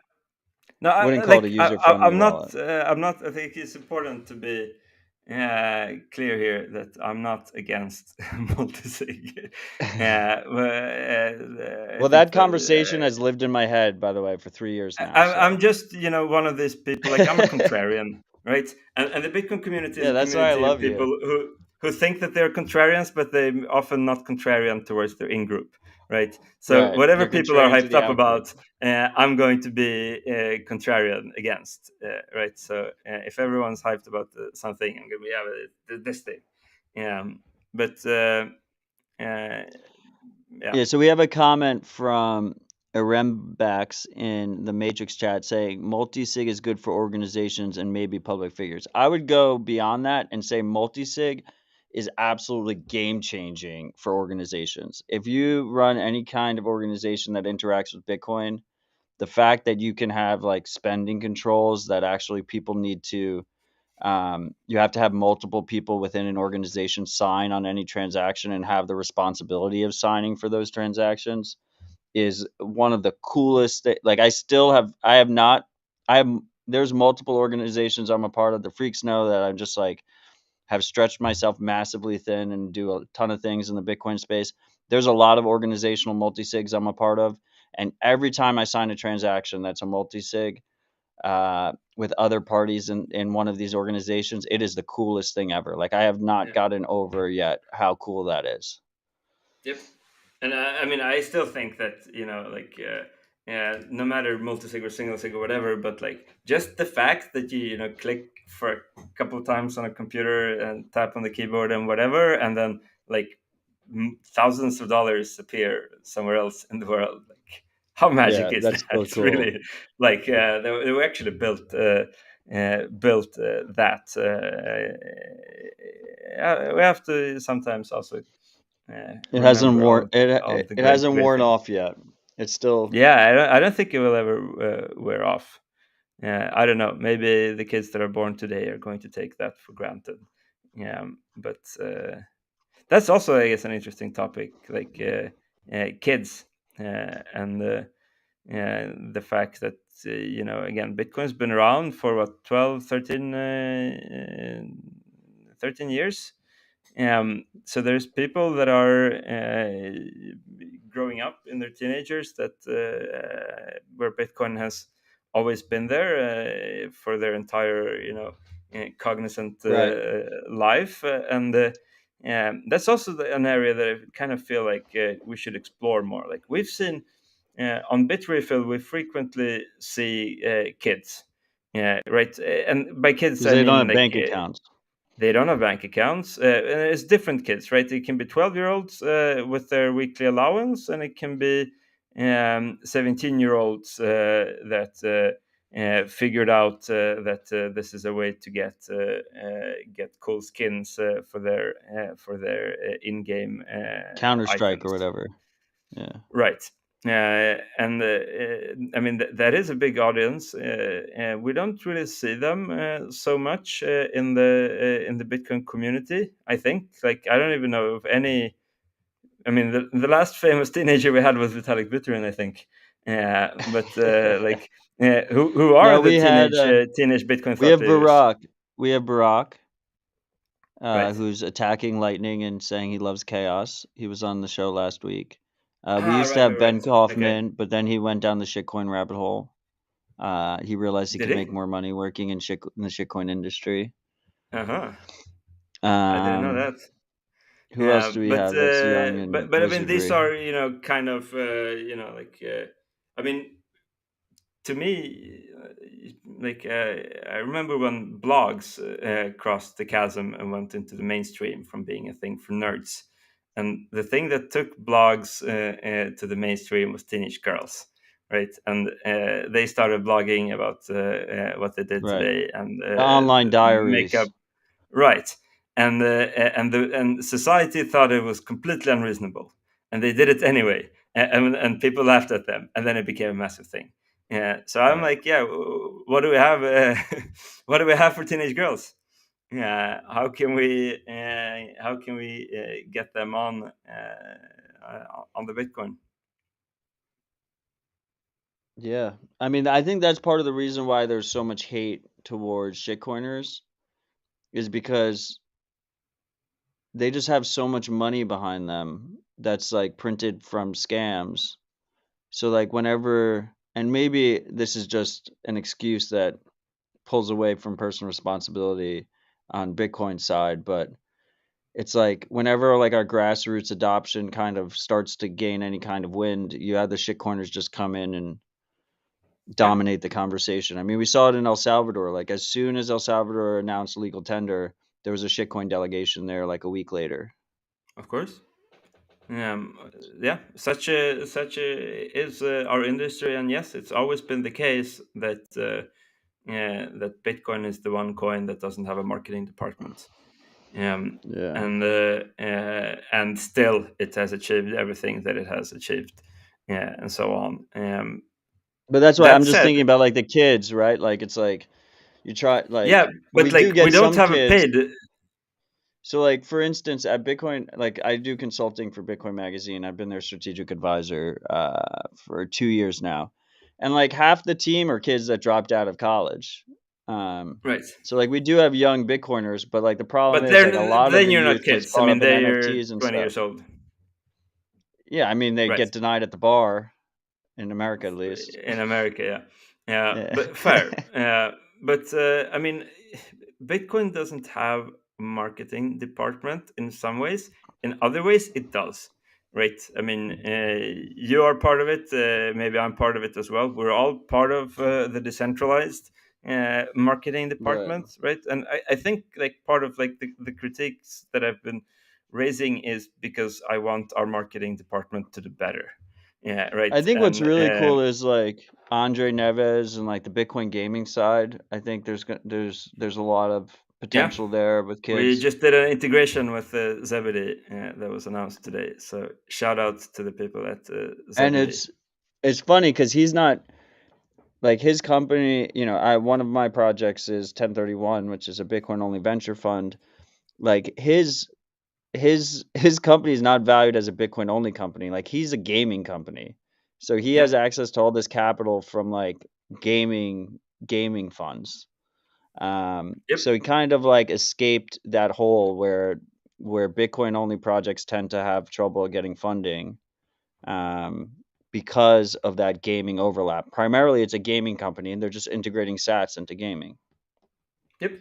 And I mean, in the end, Bitcoin company will mean the same that internet company means today. Right. Yeah, right. They'll be like, What's an internet company? I don't even know." Like, is a shoemaker an internet company if he has a website? And we can discuss that, or we cannot discuss that. Yeah, right. So, of course, I think most Bitcoin companies are intersection of Bitcoin and something else, and yeah, but yeah, then there is the Bitcoin only meme, which means that you can intersect with anything else except for other Anyway, cryptocurrencies. my dream is that within the next few years, I'm playing a video game and some 13-year-old kid in like Thailand or the Philippines or some shit is just absolutely destroying me because he has quicker reactions than I do, and I'm just losing sats to him. Like that is one of my Yeah, dreams. Like that's when I know we'll have made it to a degree. but I think you can. You already have that with CBD and Counter Strike and so on. Yeah, Yeah, yeah. maybe The there's not Counter that Strike was a many. big one. Yeah, the Counter Strike was the big one because like they took an existing game and they kind of just dropped it in there. But I want to see like one of the large, and I know it's not going to happen overnight because it's really the challengers that want to innovate on models before the Yeah, big dogs do it, right? But like a Fortnite or something with hundreds of millions of players. Counter Strike has a lot, but it's not like integrated into the direct Counter Strike game. yeah, but like in order for these things, I think to be really, really, really successful. I mean, currently the model, as I understand it, at least relies on like advertising and so on to get money in, which then is converted to Sats and paid out to users. Yeah, and yeah, Which is great, and but it's ad Zebedee based, has the KYC friction issue too, right? which is Uh, not but ideal. so, but the interesting thing is when people start paying for games, right? When there is a big enough addressable market of people with Sats ready to play games, buy items, whatever it is people do, um, right? So that again, we actually get a circulating economy even within the games. Um, Right. and for that, we need more people with wallets. Basically, Well, no, I I think that's mean, my main more wallets. for Pick any something wallet, I like don't care. Fortnite is a free game, but Epic makes billions of dollars selling these skins that don't change anything. But Yeah, people are paying for them. They're just paying with credit cards, instead of Sats. Like that could easily be just a QR NFTs. code. NFTs, yeah. Well, I mean, it's Well, the I don't same, even. right? I mean, again, in-game currencies are the same as shitcoins, right? Right. In-game items are the same as They're the NFTs. original shitcoin. Yeah. Yeah, it's the same thing. Games want to have their own currency so that because they can print infinite amounts of it, and also because they control it, so on. So we'll see. I think it'll have to be that the Bitcoin games win over the non-Bitcoin games. Like I think that's the path. Like Yeah, like I said, I think it's going to have to be challengers. Like the big games are obviously going to want to continue to print their own currency, but yeah, there's an advantage for challengers to come in and be like, well, look, we use real money that you can actually withdraw and use to buy things, including on Bitrefill. So use our game instead, and then eventually one of those will ideally win. And if at that point, then it becomes the model, and then everyone yeah. follows it. I mean, before Fortnite But exists, no isn't one that thought the you could same have. as isn't this the same as the NFT game? What do you mean? Well, I mean, if you can see crypto as a game, right? You trade Right. tokens; they go up and down in value. Number, some kind of number goes up, and you get some kind of satisfaction from that. And NFTs are in-game items in that world, right? Right. I mean, is an NFT with a picture of a monkey more, less, or equally shitcoinery than a skin for a Kalashnikov in Counter Strike? Well, I mean, like, so I like your phrase, what, cursing in the church is a cool phrase. You're like kind of making me curse in the church. I think the Good. NFT industry is rife with scams and bullshit and not disclosing trade-offs and pump and dumps and Yeah, wash you're right. trading and all You're this right. bullshit. But at the same But isn't that the time, case like, in games as well? if I don't know. no, that's what I was about to say. Like, if there was an interoperable standard for in-game skins, where you can transfer them between games, is strictly a net benefit over the existing status quo, which is you buy this skin and it's just locked into this completely centralized walled garden. Like But there what if you is, can't even transfer it? Like, I mean, transferring it, I don't know if that's the important part here. well, I think the cool part about sats and games is interoperability and like the actual ability to pull those funds off, right? And Sure, I but sats think are there's an money, argument. right? Whereas crypto is in-game currency and NFTs are in-game items. So it's a Well, different so thing. like once again, like I think a big game would not do this, because they like their walled garden, but a challenger might, and it would be cool if, you know, if you spent 2,000 hours playing a game and you won all these skins, and then a competitor comes out with a new game and is able to cryptographically verify that you have those skins from that game and gives you rewards based on that, is a massive. It's just a massive improvement over the status quo.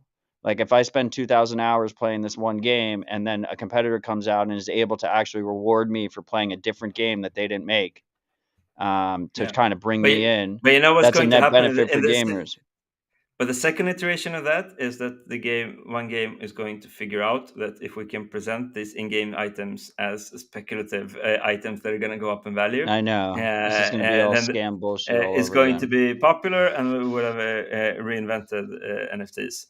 Yeah. And so So Jevy's saying that game producers don't want to make their content interoperable. I agree. But that's just why I keep I coming also back to it. agree, It has to be challengers. Like it's not going to be the big publishing houses. It's always the challengers. Like and Venmo that's the didn't case with integrate Bitcoin as Bitcoin well, by the first. way.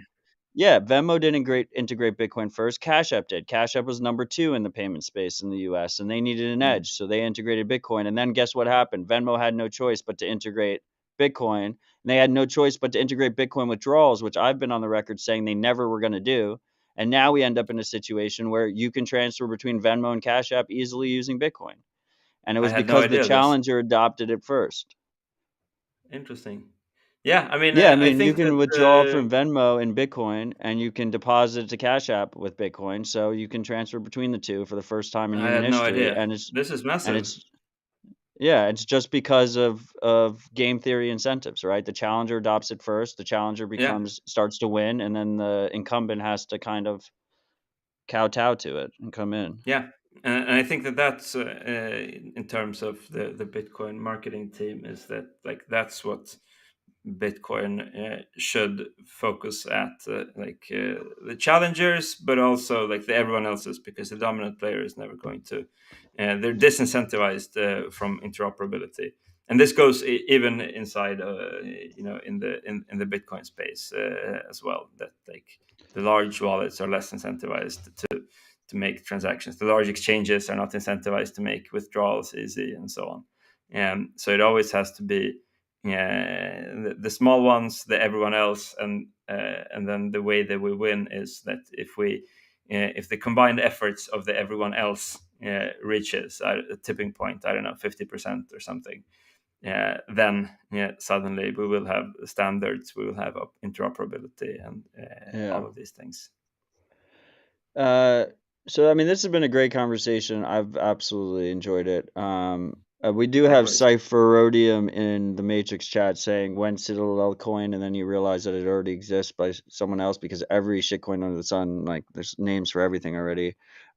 There, we already have a token at Citadel Dispatch, and that's Sats, and that will never change. You will never hear me shill a shitcoin. You will never hear me try and sell you NFTs, even if that would make fundraising this type of show uh, demonstrably easier. I've seen tons of shitcoin shows spin up their own bullshit DAOs and whatever. I'm not going to do any of that garbage with you guys. If you find value from the show, please contribute sats. It is appreciated.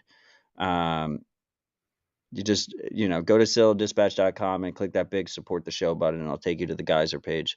But Sergey, before we wrap up the show, like we have to talk about our niche drama, that is the RBF stuff. Okay. We have to at least touch on it. It looks like right now that Bitcoin Core has already merged, and like in the next release, people will have the option to toggle on RBF by default, replaced by fee by default, which means that if someone sends a transaction that is in your mempool, and then if you have this toggle set on, which is off by default, but you can turn it on, um, then it gets replaced by a higher fee transaction if you send another transaction with a higher fee. You've been on the opposite side of this conversation. How do you feel about it right now? I think it's a big mistake.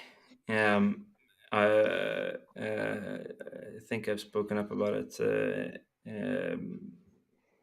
I mean, John Carvalho is a better internet fighter than me. I'm like I don't think so. late nights. I'm You're like too can humble. chill with You're my too humble, family. Sergey. I But think the way he argues it is not an effective argument. I think the way he argues it is a Streisand effect, and just makes me want to turn the toggle on as soon as yeah, I have the maybe I ability don't know. to. I actually think that I mean, I don't always agree with his style of doing things, but in this case, I think he's been relatively to the point. But I mean, fundamentally, there is a current. I mean, there is a way that the Bitcoin network works today, uh, and which is that nodes do not replace the first in transaction unless it has the RBF flag, right? Which was the Right. So compromise that was reached. your wallet sets that this is an RBF transaction when at the Yeah, time of sending. yeah, exactly, and so the fact that this behavior exists leads to a property that can be used to somewhat reliably, let's be very clear here, but to somewhat reliably accept transactions without waiting for a confirmation, which is immensely useful for the simple, I think, reason that Bitcoin blocks are unpredictable, like by a lot. Sometimes you have to wait for an Right. hour for the next block. Sometimes Binance shows up and dumps 150 megabytes of blocks above As you. soon as you send a Uh, transaction, they always do it right Right. after I send a transaction. Blocks are unpredictable, and I think that the most important thing when building technology is for things to be predictable, because if it's predictable, then people can work with it, around it, and so on. Um, there's also like a lot of other and so like we've been, I mean, first of all, this is not something new. Like Satoshi described RBF Satoshi described that a vending machine would use zero conf, and that it would have much lower fraud rates than a credit card in 2010. And then Jeff Garzik argued with him, and Satoshi replied with the classic, "If you don't understand, I don't have time to explain." Wait, I forget the quote now. It's a bit late here. It wasn't. It What's the wasn't quote? with Garsick. It was with the EOS guy, right? Okay, maybe. But I the forget point his is name. Yeah. that quote from Satoshi is specifically because somebody criticized If you Satoshi's don't understand suggestion it, I of don't have time to explain it, or exactly. something like that. Yeah. So. Um, we've been doing using this property to accept transactions instantly on Bitrefill. It's not actually instantly. There's some seconds and so on, and some other stuff. Uh, we don't get abused. Like it's less than one in a million transactions. You do Yeah, like a fraud calculation on the fly, basically, right? yeah, and it's like it's relatively simplistic. Like you need to spend a couple of days working on it, but like it's not that fancy. Like people are imagining all kinds of things that were Sybil attacking the network and blah blah blah. But like no, But it's so it's what happens relatively straightforward. if someone has an Um, RBF if someone has the RBF flag enabled on their transaction, so they signal that so yeah, like Blue then Wallet, for they instance, yes. So like they actually I implemented the RBF is false flag in BIP 21 because we asked them to, and then we meant to make it standard, but now the core devs are kind of working to but sunset I'm that just flag. well, let's just go down this path for a second. So I have RBF by default enabled in Sparrow Wallet. I pay you on Bitrefill. Yeah. um, in the current environment, there's this new version of Core hasn't been released yet. Does the fact that I have RBF enabled just automatically preclude me from like, or do you Yes, automatically of course. exclude me from the zero conf? Yes. Got But it. very generously, we will accept your transaction when it confirms, which we do Generously. at very significant risk. Oh, Um, at the price when I sent it. yes, yes, Okay. which is a big So I'm risk, right? locked in. Yeah. And so the core devs are arguing that it's better to replace, that one time in a million you're going to lose all of the money in a payment, to sort of everybody has an easy flag to scam you for a couple of percent. And I mean, it's I mean, a little bit, like the arguments are very strange, and I mean, I think it's like many okay, cursing in church. Many core devs don't actually talk to users of Bitcoin, right? Most of them couldn't name any of the more popular Bitcoin wallets, right? They have a very theoretical understanding of uh, many of them. I mean, I'm generalizing here. Um, of how Bitcoin works and how it should work, but not necessarily how it works in practice, right? Right. The RBF user is a using Tron, USDT, and Trust Wallet with some yeah, Bitcoin in but it let's and just talk paying about on Bitcoin, Bitrefill. right? Right. Let's just talk Right. about Bitcoin here, and even with Bitcoin, right? And so, for example, there was so the Binance dump of 150 whatever megs of transactions, right? Right. At like 12 I sat think per byte. Yeah, I think that's like the theoretical best case for somebody to use RBF, right? Right. I send a And so, transaction, Binance dumps right after me, and I'm like, fuck, I need this thing to confirm. So I want to right. raise a fee. So, more importantly, at the time, I tweeted about this. There's this developer uh, uh, who goes by the handle OX Beta and C. Um, who did he runs transactionfee.info and mempool server and some other websites. He's a great Oh, guy. I love that feed. Yeah. I kindly asked him to and to run the numbers, and he did, and published a tweet thread looking at, for example, the transactions that got stuck under, right? Right. So there was around 13,000 of them. 3,000 of those were like one sat per byte, so maybe they were not urgent, but 10,000 transactions were they used the fee estimation that was sensible at the time, and then they got fucked, right? Right. And presumably 20, Fees thirty ran away percent from them. Yeah. yes, presumably 20, 30% of them have the RBF flag on, right? Right. Because Because we that's can just see that. the average, yes. Yeah. Now, how many of them actually did use the bumping functionality successfully to bump their transaction from just below Binance to just above Binance? I mean, we talked about your thread at BitDevs the other day, so I know it's Right. under a percent. It's like, what was like 0.5% or something, Yeah, right? it was just under 1%. Yeah, Yeah. right. And I think a sensible number is like a good chunk of the 20, 30% that have the RBF flag would use that, because if you don't use it then when are you going to use it? Why are you Right? even flagging it? Yeah, but It's because these your are wallet people that defaults to it, presumably. exactly this is people that use Electrum wallet, Right. that for example, I Sparrow, mean, Blue. exactly. And they, because they're good wallets, and they just stick to the defaults. A lot of people just stick to the defaults.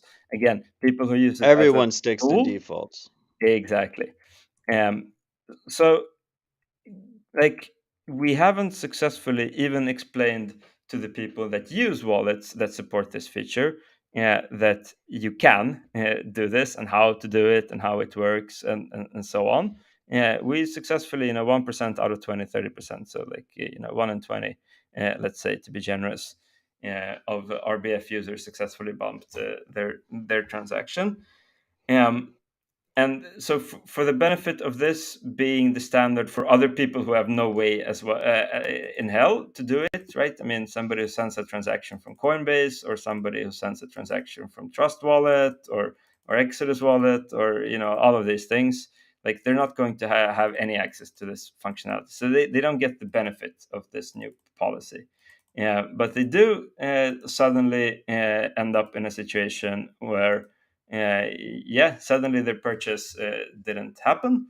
They didn't get their phone balance, and they're stuck without data. And the kind support reps at their merchant of choice informs them that, I'm sorry, but we have to wait until this transaction confirms, which might be a week, might be longer. We don't know, right?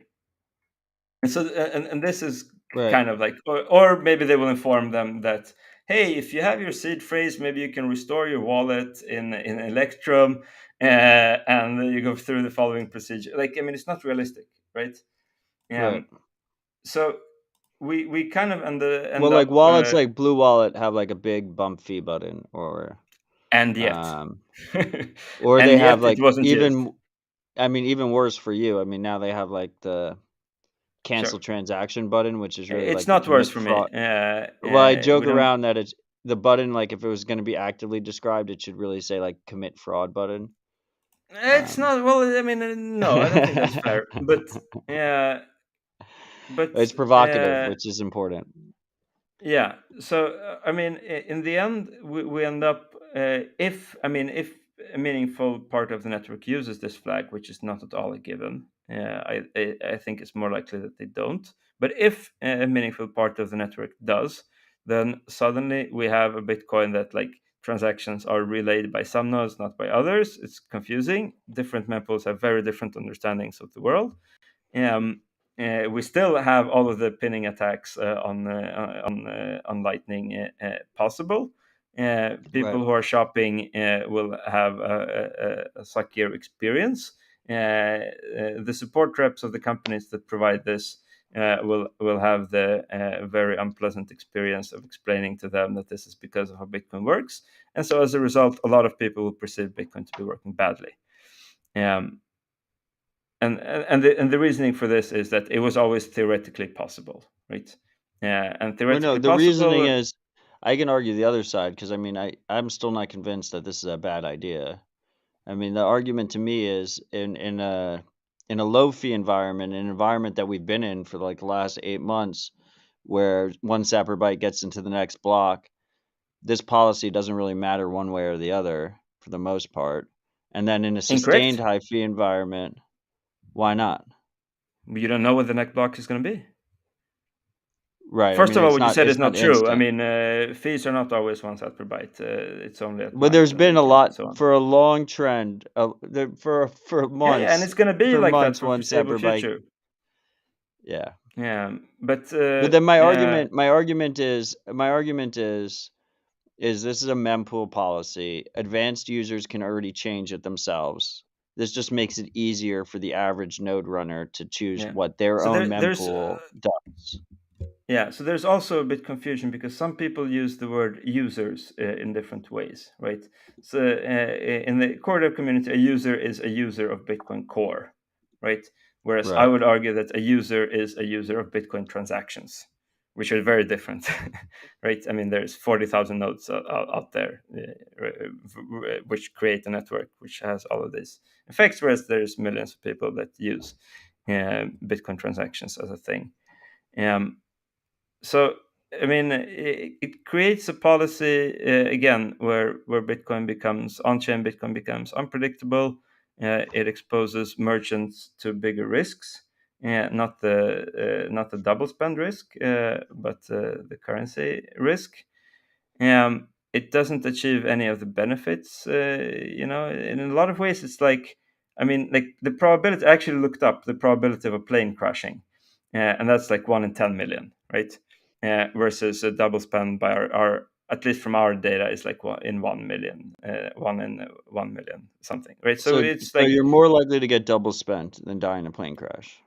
yes, for one transaction and one flight, but it's one order of magnitude away, right? So 10 Right. flights to one transaction. Sorry, late here. Yeah, Yeah, 10 but flights. If I take 10 yeah, flights, I'll probably get double spent on one of the right. flights. And so the reasoning was that it was always possible, so it's not secure, right? Which is Right. basically like saying that aviation is not safe, right? Because it's always possible to blow up a plane. So let's give every passenger a hand grenade so that people don't fly planes anymore. Yeah, right. I mean, it's the same type of reasoning. Um, No, no, but uh, it's mempool policy though. So like right now on the screen, like fortunately in Bitcoin, the way we have it designed because we want it to be as robust as possible is that everyone who runs a node has their own mempool. But in yep. practice, some mempools do matter more than others. And the mempool we have on screen right now is Wiz's mempool, Hmm. arguably the most used mempool in the world. Um, if Wiz, regardless of this core change, can change his own policy on mempool.space to consider every transaction RBF, would that not be the same result at the end of the day? Just what he does, like wouldn't that end result be that my mempool at home Well, would the not question show is, the same transactions? I mean, the thing is that a zero conf transaction is secured by miners, right? Unlike a regular transaction, which is secured by the network and blocks and all these things, right? I mean, it's you have to trust miners to not screw you over. Like that's the trust model, which is Right, again like there's a reason why we have blocks and confirmations and so on. Like we're not talking right. about It's that. not an ideal Um, trust model, but Exactly. But the question is whether or not this non-ideal, but still pretty good trust model should be allowed. Yeah, right. And there is this again emergent property of the network which arises um, simply because most nodes and all of the miners run Bitcoin Core and generally don't tamper with it. Definitely, usually not even changing defaults, but sometimes, but definitely not changing the code of it. Like no miner would like recompile Bitcoin Core to change something. Um, so yes, you're right. It's just a flag that somebody could have done anyway, but you but don't we think have this nice miners emergent property. you don't think miners would change it in a sustained high fee environment Why would they? That makes no because sense. they'd make more in fees. No, they don't. You're kidding me. Yeah, Eh, if I sent a 1 sapper by transaction and then I sent an RBF yeah, but version of again, that we already transaction with established that nobody does this. Like, we but I already would. established this. Sure, but you're the 1%. Yeah, but the other 99% are not going to do this. There's going to be fewer people that make on-chain transactions at all, which means that the low fee environment will go on much longer, even though it's still going to go on quite long. Yeah, penny wise, dollar poor, right? You save a penny here on that one RBF transaction, and then you screw over the other 99% of the users. Um, some of whom will not be using Bitcoin for this sort of transaction. They will be either using Lightning, in which case the miners get nothing, or they will use an altcoin or Right, a but centralized solution or something else. the bit refill stats would dictate that they're not going to use Lightning or the minority will use Lightning. I mean, I don't think. I mean, I want nothing more than people to use Lightning, but I don't think that breaking things that they currently use is the right way. Yeah, like we'll see how this happens. I mean, like there is a lot of things that we can do, but it may be as simple as I mean, the whole model of scan a QR code to pay this many sats for something that costs $100 is relatively unique. Right, the default model in Bitcoin is that you deposit to an exchange or to an account of some sort, right? Right. And in that world, everybody knows that you need to wait for confirmations and this and And so that, not and people in kind of sats. got used. If I send Right, 100,000 sats, like my exchange after confirmation shows 100,000 sats, and then I can convert it exactly, at that point. exactly, and like that's probably the most user friendly solution to do. And as a result, that means that people that provide buy stuff with Bitcoin functionality will probably, at least somewhat likely, move to an account based model. Um, Accounts, Like I as you load up know, Bitrefill with sats, yeah, you and can then already I do buy that. And cards. people use that. I Yeah. mean, that we have that functionality in place today. Yeah, but a lot of people also like that you don't need to have an account; you just scan a QR code and so on, right? And so I think that that model is good. I think it does a lot for privacy and for freedoms, because having accounts, is trusted third parties or security holes and so on. Right. You will never send the exact amount, right? Because you have to send. There's going to be volatility during the time that your I'll transaction's be waiting for topping up my confirmation. account basically, and there'll You'll be always be an topping up. amount in my Bitrefill account. You're going to have some sats left on Bitrefill that we could theoretically rug you with, Right. and so on and such forth, right? So it's a broken So incentive. It encourages custodianship, basically, is what yes, you're saying. 100%, and it discourages the circular economy, like again the scan the QR code to buy a thing.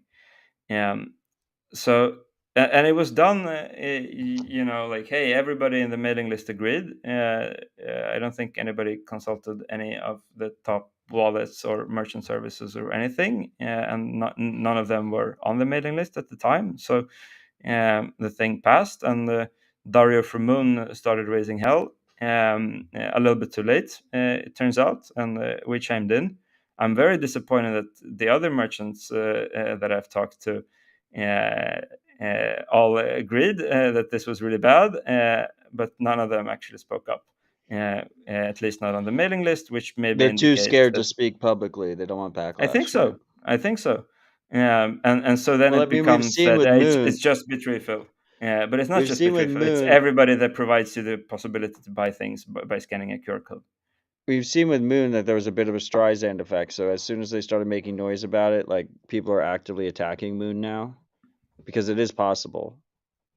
Um, Are so they? like people are act. I don't know about that. I mean, I We can ask Dario like how many successfully there are attacked, people and actively attacking Moon right now, is my understanding. I would say to all in those people, are they in uh, collaboration with miners or I would say Moon is well aware of the attacks and they're trying to solve it and right? try and give them a break Yeah, I mean, because they Moon's mean well. security model is a little bit different because Moon is Bitcoin in, Bitcoin out, which means that you can try and attack as many times as you want, right? Well, they like Moon's Uh, not a real Lightning wallet. Like it can pay Lightning invoices, but it yeah, relies on zero comp to pay the Lightning invoice. So in some cases, if you use a for the modified, first transaction. if you use a modified Moon client, you can attack it. Sure. My Um, point is that with something like Moon, even if you have a fraction of a percent probability of succeeding, you can just keep trying, and eventually you will succeed. right. Right. Whereas with most merchant services such as Bitrefill, but also like I bought something on whatever CoinKite, um, after you bought, then there's an order and then you're going to get a thing. Right, you don't get your bitcoins out easily. And so if you try to double spend, failed, ended up still buying the thing, you can't profitably keep trying, right? And I think that that's part of why we're seeing 1 in a million numbers, whereas probably the theoretical probability is a little bit higher. Okay, so I mean, it looks like. Well, first off, I'm kind of the mindset that anything's not that's not consensus. Um, I think should just have a toggle in Bitcoin Core. Because if we're Okay. encouraging end users to use their own node, they should be able to determine the policy of their own node. I think that's my perspective. Um, Yeah, well, I mean, to some extent, but I don't know. I mean, in the end, it's a tragedy of the commons, right? If yeah, a certain percentage of people choose to do it for unclear gain, then it makes the Bitcoin experience worse for everybody else. I definitely Um, see how it makes the experience worse for like your average Trust Wallet user or something like that. yeah, Um, yeah, even for your average Electrum user. yeah, I'm um, definitely sympathetic to it. But so then the next question obviously is okay, so this thing is it's looks like it's definitely going to happen. What is your path forward on Bitrefill? Is it simply that you're going to credit Sats and that's going to be the standard, or do you have another plan in place? Like what is your plan, as much as you're We'll willing to we'll disclose? we'll see. First of all, there is a question of how many people will run with that flag, and what that Well, it really comes down to include. the miners who run it, right? The mining Yes, pool exactly. operators that run the nodes. Uh, exactly. So it's possible that we'll be able to continue operating the way that we currently do. It's also possible that we find other ways. I mean, it's possible that we turn off zero conf, and also when your transaction confirms, recalculate the price, and oh, it turns out that actually we said that it was 100,000 sats, but actually by the time it confirmed, now it's actually 100,500. So please send Right. us another transaction for 500 sats, and wait for an indeterminate amount of time until that block confirms. Right. So Right. we'll see, or we just go to the accounts model. Yeah, but there's a lot of like in betweens as well. Like there's pretty complex decision tree, so I wouldn't sort of worry about Bitrefill disappearing anytime Right. soon. Yeah, It might but not it be ideal, definitely, but you'll figure it out. yeah, but it definitely will. It creates a central, like all of this stuff like requires yeah, dedicated developer resources, which becomes a centralizing pressure because your Right. average BTC Pay server operator is not going to have that, and they're also not going to have custodial accounts and so on. So. Um, in the end, I think that we achieved. I mean, again, it's not over until people run this, and it's very possible that people will decide that what the Bitcoin world is actually better if people don't, especially the miners. Um, and I definitely think that miners would earn more money if. Well, I mean, it's tragedy of the commons there as well. I guess if one miner defects, then maybe they will earn a little bit more. Yeah, but Right, like pennies really. Foundry's like 30% of the hash. If we hit a sustained high fee market and they just enable the flag, then it's Then they, kind of they would foregone. increase their revenue by I don't know how many zeros there is after the comma, but Right. um, um, but again, they would probably still lose more on the fact that there are less fees and less transactions on the Bitcoin network. So and even their share of that, even with the increased percent, is going to be still lower.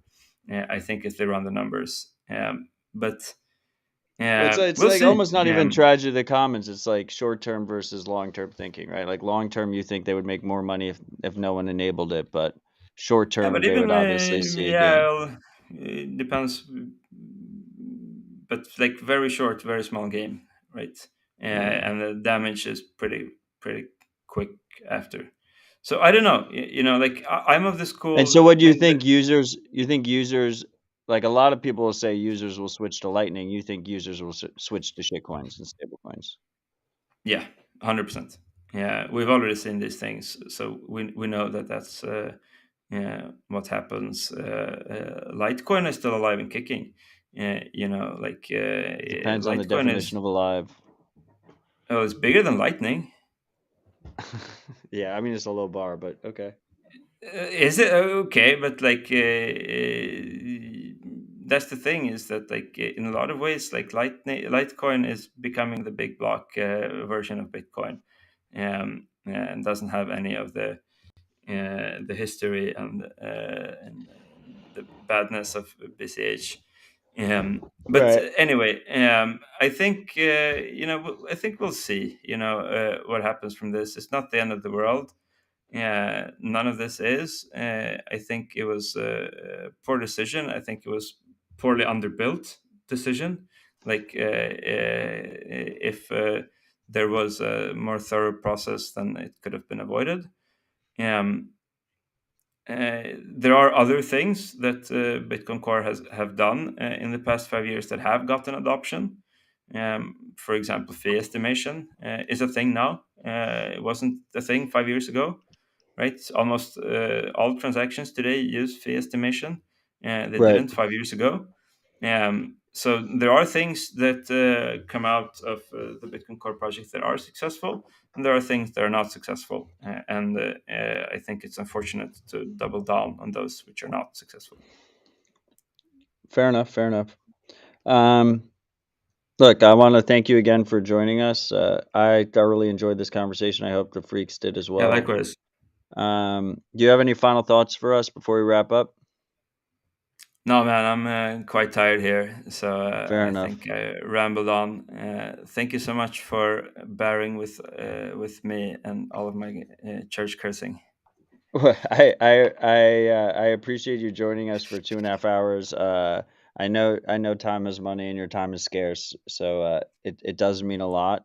I will definitely be using the phrase "cursing in a church" probably too Yeah, much, I but think it's I'm just looking translation forward from to a it. Swedish expression. It's great. Um, yeah, It's a great expression. So I'm definitely going to be using it more. I want to thank all the freaks for joining us and supporting the show. Reminder that we are now on geyser.fund. You can get there by going to citadel.lol or satsfundme.com, or going to citadeldispatch.com. Once again, all the podcasting 2.0 support also gets channeled through there, or at least it's visible through there. It's all going to my nodes, so you can see in real time how much support is happening for dispatch, um, and be more active in that conversation. I want you guys. I want to be as transparent as possible here about how much funding is coming into dispatch, and really proving out that the value for value model is a real model, that we don't need to have 9 minutes of corporate ads before shows. I do think it aligns incentives better. I'm here to provide you guys the best conversations. I want you guys to participate in this process. This is a group thing. This is something we're all doing together. Um, if you're not subscribed on your favorite platform, consider subscribing. I have a great conversation set up for the same time on Monday. Um, it's gonna be a really fantastic conversation. I have Dylan Leclerc and Checkmate joining for it, so it'll be a fun one. We'll talk about the current state of Bitcoin and all the chaos and whatnot that's going on. Um, I love you all. Thank you for supporting the show. Thank you for subscribing. Thank you for sharing with friends and family. Have a great Thanksgiving if you are in America. If you're outside of America, appreciate your friends and family. That's what we do for Thanksgiving. If you're not aware, that's always a good thing to do, week in and week out. That's what's important. And stay humble, stack sats. Cheers, all. Thanks, cheers. Sergey.